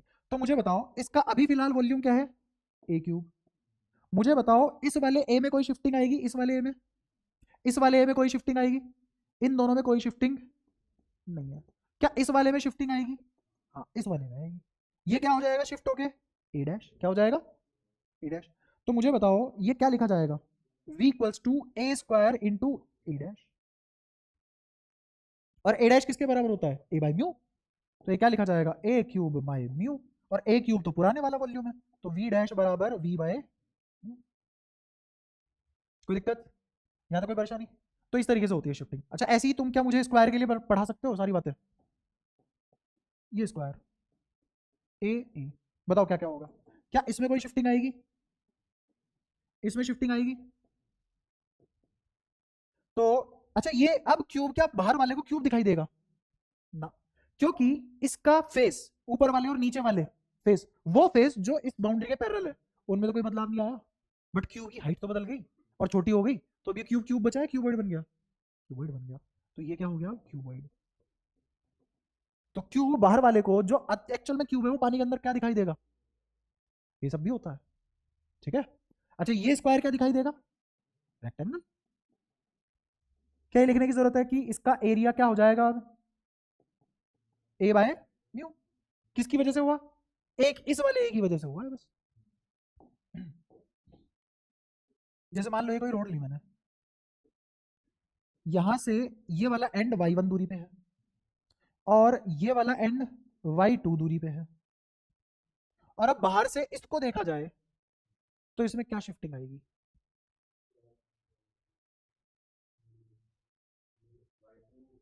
अगर मैं तुम्हें y1 और y2 ना दूं तो शायद तुम शिफ्टिंग निकाल ना पाओ। रीजन पता है क्या है? क्योंकि अगर तुम सिर्फ इस पॉइंट की शिफ्टिंग निकाल दोगे और इसको यहीं रखोगे तो ये तो बात गलत हो जाएगी। क्या shifting each and every point की होगी? अभी बताया था 50 मीटर गहराई में जो चीज है, फॉर्मूला देखो। क्या एक्चुअल डेप्थ बदलोगे तो भी शिफ्टिंग का फैक्टर बदलेगा? बिल्कुल बदलेगा भाई साहब, शिफ्टिंग इवन नहीं है। तो इस पॉइंट की जो शिफ्टिंग होगी, इस पॉइंट की जो शिफ्टिंग होगी वो थोड़ी ज्यादा होगी, इस पॉइंट की शिफ्टिंग कम होगी। तो ये वाला पॉइंट कितना, ये वाला पॉइंट कितना शिफ्ट होगा? इतना। इसके जस्ट ऊपर वाला पॉइंट कितना शिफ्ट होगा? अगर मान लो यहां था वो, तो इस एरो से छोटा एरो बनेगा यहां, और ऐसे आते आते ये वाला पॉइंट सिर्फ कितना शिफ्ट हो पाएगा? इतना। क्या शिफ्टिंग इवन दिखी तुम्हें? इतना। अब सब में रिलेटिव शिफ्टिंग है। अगर मैं तुम्हें y1 y2 ना दूं, अब देख लो तुम शिफ्टिंग नहीं निकाल पाओगे, अब तुम शिफ्टिंग नहीं निकाल पाओगे। ठीक है ना? इस बात को अभी मैं गलत करता हूं, निकाल पाएंगे, टेंशन नहीं है। हाँ, लेकिन तुम्हें ये आइडिया लग चुका है कि शिफ्टिंग इवन नहीं है, नीचे वाले पॉइंट में जो शिफ्टिंग आएगी वो मैक्सिमम होगी, क्योंकि इसकी डेप्थ y2 है, तो y2 बड़ा है ना y1 से, तो उस फॉर्मूले में म्यू तो सेम ही है, उस वाले फॉर्मूले में देखो म्यू सेम है। क्या d एक बार y1 है और एक बार y2 है? तो पक्की बात है इसकी शिफ्टिंग और इसकी शिफ्टिंग अलग अलग आएगी, और क्योंकि मेरा y1 छोटा है y2 बड़ा है, तो शिफ्टिंग किस में बड़ी आएगी? जो बड़ा होगा, जिसका d बड़ा होगा उसकी शिफ्टिंग ज्यादा आएगी। तो जो जितनी गहराई में पड़ा होगा उसमें उतनी ही शिफ्टिंग आएगी, जो जितना पास होगा बाउंड्री के उसमें उतनी ही कम, और जो बिल्कुल बाउंड्री के इंटरफेस पे होगा शिफ्टिंग क्या आएगी? क्यों जीरो आ गई? क्योंकि मीडियम मर्ज हो रहे हैं, मीडियम, और अगर हल्का सा भी ऊपर आ गया तो भी जीरो ही है आप शिफ्टिंग, क्योंकि अब उसी के मीडियम में बातें आ चुकी हैं। खेल समझ आ रहा है बाबू? ऐसा चलता है। अब मैं तुम्हें प्रूव करता हूं कि इतना मत्था खराब करने की जरूरत नहीं होती इसकी शिफ्टिंग निकालने के लिए। हाँ, बिल्कुल बिल्कुल। अब मुझे बताओ कि इसकी इसकी एक्चुअल लेंथ को डिफाइन कर दिया मैंने, y2 माइनस y1 को क्या मान लिया? एक्चुअल लेंथ मान लिया, है भी एक्चुअल, ठीक है। अच्छा, अब मैं क्या करने जा रहा हूँ, y2 तो y2 बाय म्यू हो जाएगा, माइनस ये क्या निकाला मैंने? डेप्थ, एपेरेंट या रियल? एपेरेंट, जो मुझे दिखाई देगी वो निकाल ली। y1 मुझे कहां दिखाई देगा? y अपॉन म्यू, है ना? ये कितना दिखाई दे रहा है, कहां दिखाई दे रहा है, और ये कहां दिखाई दे रहा है? अब इन दोनों का डिफरेंस ही मुझे क्या बताएगा कि l कितना बदल चुका है। तो ये तो कॉमन ही है, बाहर निकालो, और y2 माइनस y1 पुराने वाला l है, तो क्या आ गया? l बाय म्यू, l खत्म। अगर मुझे इसकी लेंथ पता हो तो भी मैं शिफ्टिंग निकाल लूंगा। ये अगर इसकी लेंथ है तो मुझे क्या दिखाई देगी? l बाय म्यू दिखाई देगी, और ये तो होती रोड है रेक्टेंगल, तो रेक्टेंगल का रेक्टेंगल ही दिखाई देगा, वो थोड़ी ना स्क्वायर बन जाएगा। स्क्वायर बना भी सकते हैं हम, ऐसी बात नहीं है। क्या हम किसी रेक्टेंगल को स्क्वायर बना सकते हैं? मान लो कभी ऐसा हो सकता है कि पानी में रेक्टेंगल पड़ा हुआ है ना, और बाहर वाला आदमी देखे उसे स्क्वायर दिखे, ऐसा पॉसिबल है? हाँ पॉसिबल है। ये वाला पॉइंट तो ऐसा इस शिफ्टिंग पे रखा हुआ है कि इसमें शिफ्टिंग आ गई इतनी, और इसमें शिफ्टिंग आई सिर्फ इतनी, और अब जो नई डायमेंशन बनी वो स्क्वायर बन गई। हो सकता है, ऐसा हो सकता है। स्कोप देख रहे हो कितने खतरनाक सवाल बनाए जा सकते हैं। मैं सिंपल ये बोल सकता हूँ कि मैंने ऊपर वाला पॉइंट इतनी डेप्थ पे रखा, तो मैं क्या ज्योमेट्री बनाऊं नीचे वाला पॉइंट कितनी डेप्थ पे रखूं कि ये रेक्टेंगल स्क्वायर बन जाए, तो तुम्हें वो ये ब्रेड्थ देगा। इस ब्रेड्थ के बराबर तुम्हें क्या लेके आना है? ये माइनस, सॉरी ये माइनस ये किसके बराबर लेके आना है? ब्रेड्थ के बराबर। तो तुम रख दो ना, दिस माइनस दिस बराबर ब्रेड्थ रख दो, रख दिया, और अब शिफ्टिंग निकाल लो कि अगर इतनी शिफ्टिंग हो जाती है अगला रेक्टेंगल हमें स्क्वायर दिखेगा बाहर से। समझ आया? अगर तुम्हारी समझ अच्छी है सवाल टफ नहीं होंगे, फिर अंडरस्टैंडिंग बढ़ानी पड़ती है। ठीक है, अच्छा और कैसी बातें कर सकते हैं, और ऐसी बातें कर सकते हैं। तुम्हें ये तो बताया ना कि जब मैं, ये कौन सा मीडियम है? रेयर, और ये जब मैं रेयर से डेंसर में देखता हूं तो साइज छोटा होता है, और अगर मैं डेंसर से रेयर में झांकू तो साइज बड़ा होता है, तो शिफ्टिंग भी वैसी होंगी, है ना? अब अगर मैं इस रोड को देखूं तो ये सारे पॉइंट ऊपर ऊपर सरक रहे थे ना, अगर मैं इस रोड को ऊपर ले आऊं तो अब ये और दूर दूर सरकेंगे, तो अब ये नीचे वाला पॉइंट भी ऊपर सरकेगा और ये वाला पॉइंट भी ऊपर सरकेगा, सरकेंगे ऊपर ही। क्लियर हुआ? क्योंकि ये बाउंड्री के पास आना चाहते हैं, और अगर डेंसर से रियल में देखोगे तो बाउंड्री से दूर जाना चाहते हैं। क्लियर है सारी बात? ठीक है। अब मैं उस सवाल का आंसर करने वाला हूं जो बचपन से एक बार तो तुम्हारे दिमाग में आया होगा, पक्की बात है।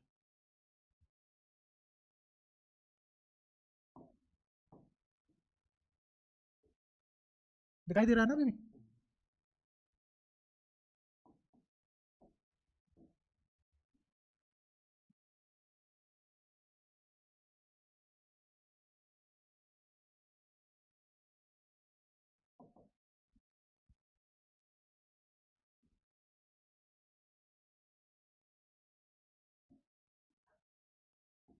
ये रोड है ऐसी, ठीक है? रोड तो सीधी होती है, ये पेंसिल भी सीधी होती है। वो वाला सवाल है, पेंसिल पानी में डाली तो टूट के दिख रही है। पता लग जाएगा अब तुम्हें क्यों दिख रही है। मुझे बताओ, यहां तक तो कोई शिफ्टिंग नहीं है अगर बाहर से देखा जा रहा है। क्या इस पॉइंट पे शिफ्टिंग अलग आएगी? इस पॉइंट पे लगाएगी, इस पॉइंट पे लगाएगी, इस पॉइंट में सबसे ज्यादा शिफ्टिंग होगी, इस पॉइंट पे सबसे कम शिफ्टिंग होगी। तो ये पॉइंट ज्यादा एलिवेट होगा, ये उससे कम, ये उससे कम, ये उससे कम, ये उससे कम। तो इस तरीके से एलिवेट होंगे कि तुम्हें लगेगा कि ये, अब इतना हिस्सा तो तुम्हें अपने मीडियम में ऐसे ही दिख रहा है, लेकिन इसके आगे वाला हिस्सा तुम्हें ऐसे दिखेगा जैसे यहाँ की बजाय यहाँ है। किसकी वजह से? शिफ्टिंग की वजह से। इसलिए पानी में पेंसिल डालने से वो टूट के दिखती है, ये रीजन है। शिफ्टिंग इवन नहीं है। जो अच्छा, इसके पैरेलल में कोई शिफ्टिंग आएगी?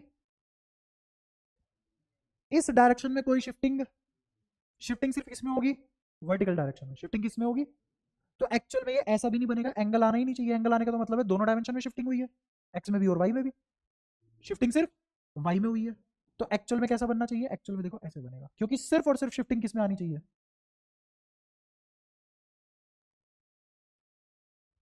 ऐसे। यहां से हर दूरी सेम डिस्टेंस पे होगी। ये वाली नहीं, सॉरी, ऐसे। और थोड़ा सा और अच्छे से बनाते हैं।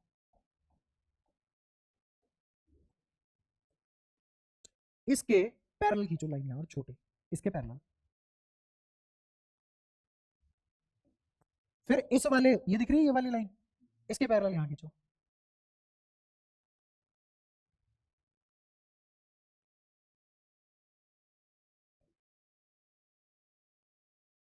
एक्चुअल में ये चीज तुम्हें ऐसी दिखाई देगी, इससे छोटी, और सिर्फ शिफ्टिंग किसमें आई है? वर्टिकल में। हॉरिजॉन्टल में कोई शिफ्ट नहीं होगी।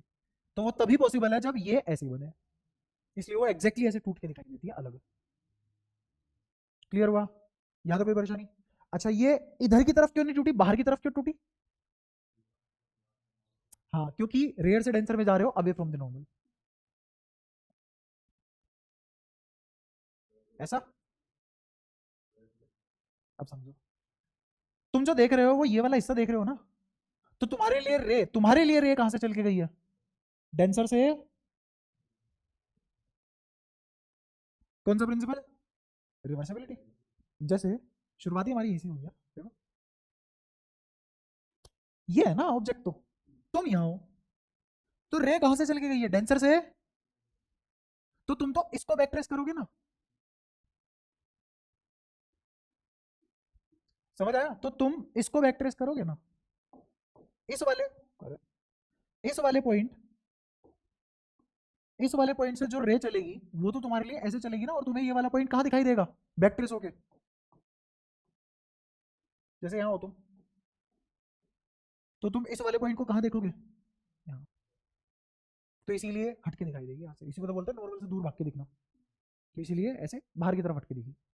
क्या मैंने हर चीज की बात बता दी, हर चीज का लॉजिक बता दिया? एग्जैक्टली ये रीजन होता है पेंसिल का टूट के बाहर की तरफ दिखाई देना पानी के अंदर, क्योंकि पानी डेंसर है, तुम रेयर मीडियम में हो, और तुम्हारे लिए रे कहां से कहां जा रही है? डेंसर से रेयर।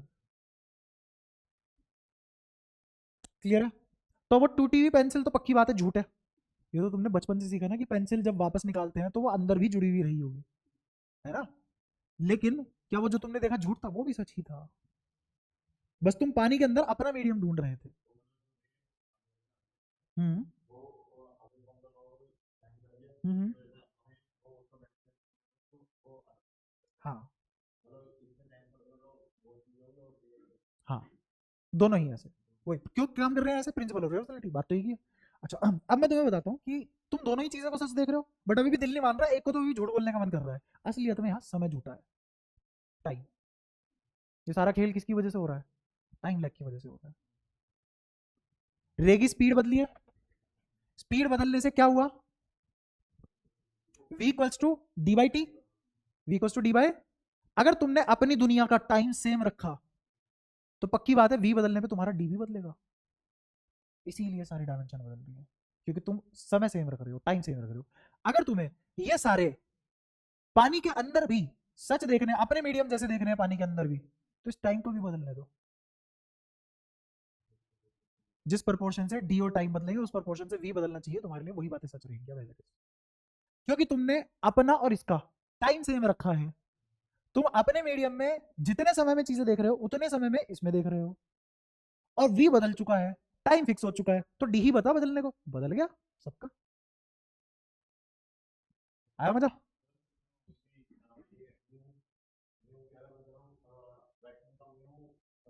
हम्म, हाँ हाँ, अगर तुम टाइम फ्रेम सेम कर रहे हो तो सारे के सारे डी बदलेंगे, लेकिन अगर तुमने टाइम को उसी फैक्टर के साथ बदल लीजिए जिस फैक्टर से डी वन बदल रहा है, तो कुछ नहीं बदलेगा। हाँ, तो तुम्हें किसकी स्पीड से दौड़ना पड़ेगा टाइम मैच करने के लिए, लाइट की स्पीड से दौड़ना पड़ेगा, समझ में? अब लाइट की स्पीड से दौड़ोगे तो सब रुका हुआ दिखाई देगा, फिर मीडियम जैसा कॉन्सेप्ट एग्जिस्ट नहीं करेगा, ठीक है? छोटी छोटी बातें तुरंत रिलेट हो जाती है। और इसी टाइम को बदलने देना ही क्या होता है, टाइम को डायमेंशन की तरह लेना, डिस्टेंस डायमेंशन होती है ना, तो टाइम को फिजिकल क्वांटिटी की बजाय क्या लिया मैंने, डायमेंशन लिया, तभी पॉसिबल, ले लो समय को डायमेंशन। वो हमें आता नहीं है ऑब्वियसली, अभी इस लेवल पे तो नहीं आता है ना, तो बातें बहुत गहराई में की जा सकती है। अच्छा, कलर का भी खेल होता है, अब मैंने तो बोल दिया चुपचाप v equals to d by t, but यहाँ तो टी की बजाय म्यू देखते हैं, तो असलियत में क्या लिखा हुआ है, v बराबर लेमडा इंटू म्यू, ये होता है ना, v बराबर डी बाई टी, डी को मैंने किसके मल्टीपल में देखा, multiple of lambda, multiple of lambda के टाइम्स लेमडा, और वन अपॉन टी को क्या बोल देते हैं, फ्रीक्वेंसी।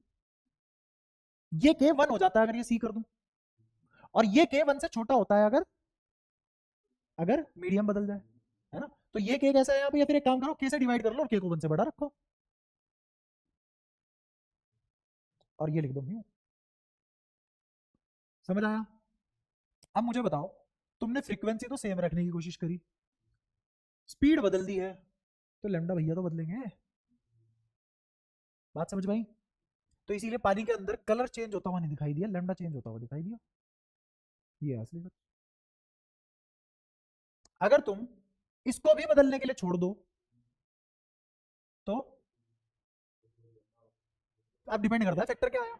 अगर तुम इसको इस तरीके से बदलने दे रहे हो कि म्यू किसके बराबर हो गया, म्यू म्यू डैश हो गया, और म्यू डैश के टाइम्स म्यू है मान लो, तो अब के से के कट जाएगा, सी आ जाएगा, अब तुम वैसे ही देख पाओगे, है ना? लेकिन म्यू को छेड़ना मजाक की बात नहीं है, क्योंकि वो तो सोर्स के ऊपर डिपेंड करता है, इसलिए म्यू को फिक्स कर रखा हमने।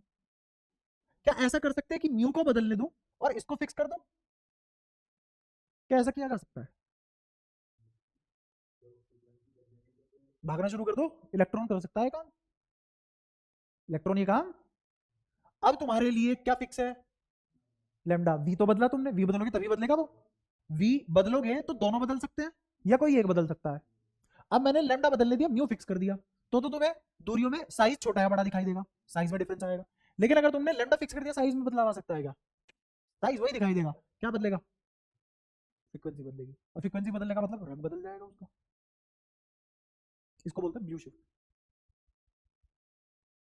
सवाल भी होते हैं ऐसे, जब तुम अच्छी अच्छी बुक्स पढ़ोगे तो कुछ फॉरनर ऑथर की बुक्स है, उनमें सवाल भी होते हैं कि मैं कितनी स्पीड से दौड़ूं कि जो रेड लाइट है मेरे लिए, रेड लाइट का मतलब रुकना होता है ना, वो रेड मुझे येलो दिखाई देने लग जाए, कितनी स्पीड से दौड़ूं, इसका मतलब स्पीड से दौड़ने से फ्रीक्वेंसी बदली जा सकती है, बट डिस्टेंस सेम रखना पड़ेगा, लेमडा सेम रखना पड़ेगा। ऑब्वियसली इससे बहुत टफ काम है, वो हमारी इमेजिनेशन से बाहर जा रहा है, कैसे करें क्या होना, क्यों, क्योंकि हम इलेक्ट्रॉन के लेवल पे और या फिर फोटोन के लेवल पे आ चुके हैं, अब हम इलेक्ट्रॉन फोटोन के लेवल पे आ चुके हैं, और हम यहाँ क्या पढ़ रहे हैं, रे ऑप्टिक्स में माइक्रोस्कोपिक दुनिया पढ़ रहे हैं, हम कौन सा इलेक्ट्रॉनिक और माइक्रोस्कोपिक और फोटोन या क्वांटम दुनिया पढ़ रहे हैं, ये बातें कहाँ की है, क्वांटम दुनिया की है, ठीक है? तो पक्की बात है, ये सारा का सारा इफेक्ट आउटपुट है इन इंटरनल फैक्टर का, ऑब्वियसली जो हम नहीं पढ़ेंगे कभी भी, है ना, क्योंकि तुम पढ़ोगे जाओगे पैसा कमाओगे, किसको पढ़ना है सब,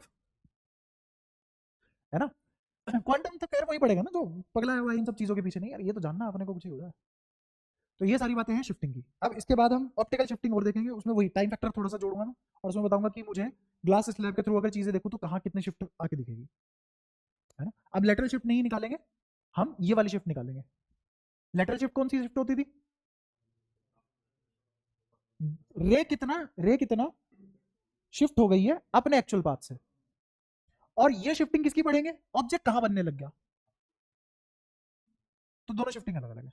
तो ये भी हम अगर बीच में ग्लास स्लैब रख दूं तो ये वाली शिफ्टिंग कैसे निकालेंगे उसकी और बात करेंगे, फिर शिफ्टिंग खत्म तुम्हारी। हाँ, फिर लूमिंग, मिराज, ये सब इफेक्ट भी उनसे रिलेट करा दूंगा, क्यों होता है मिराज, क्यों होती है लूमिंग, ठीक है।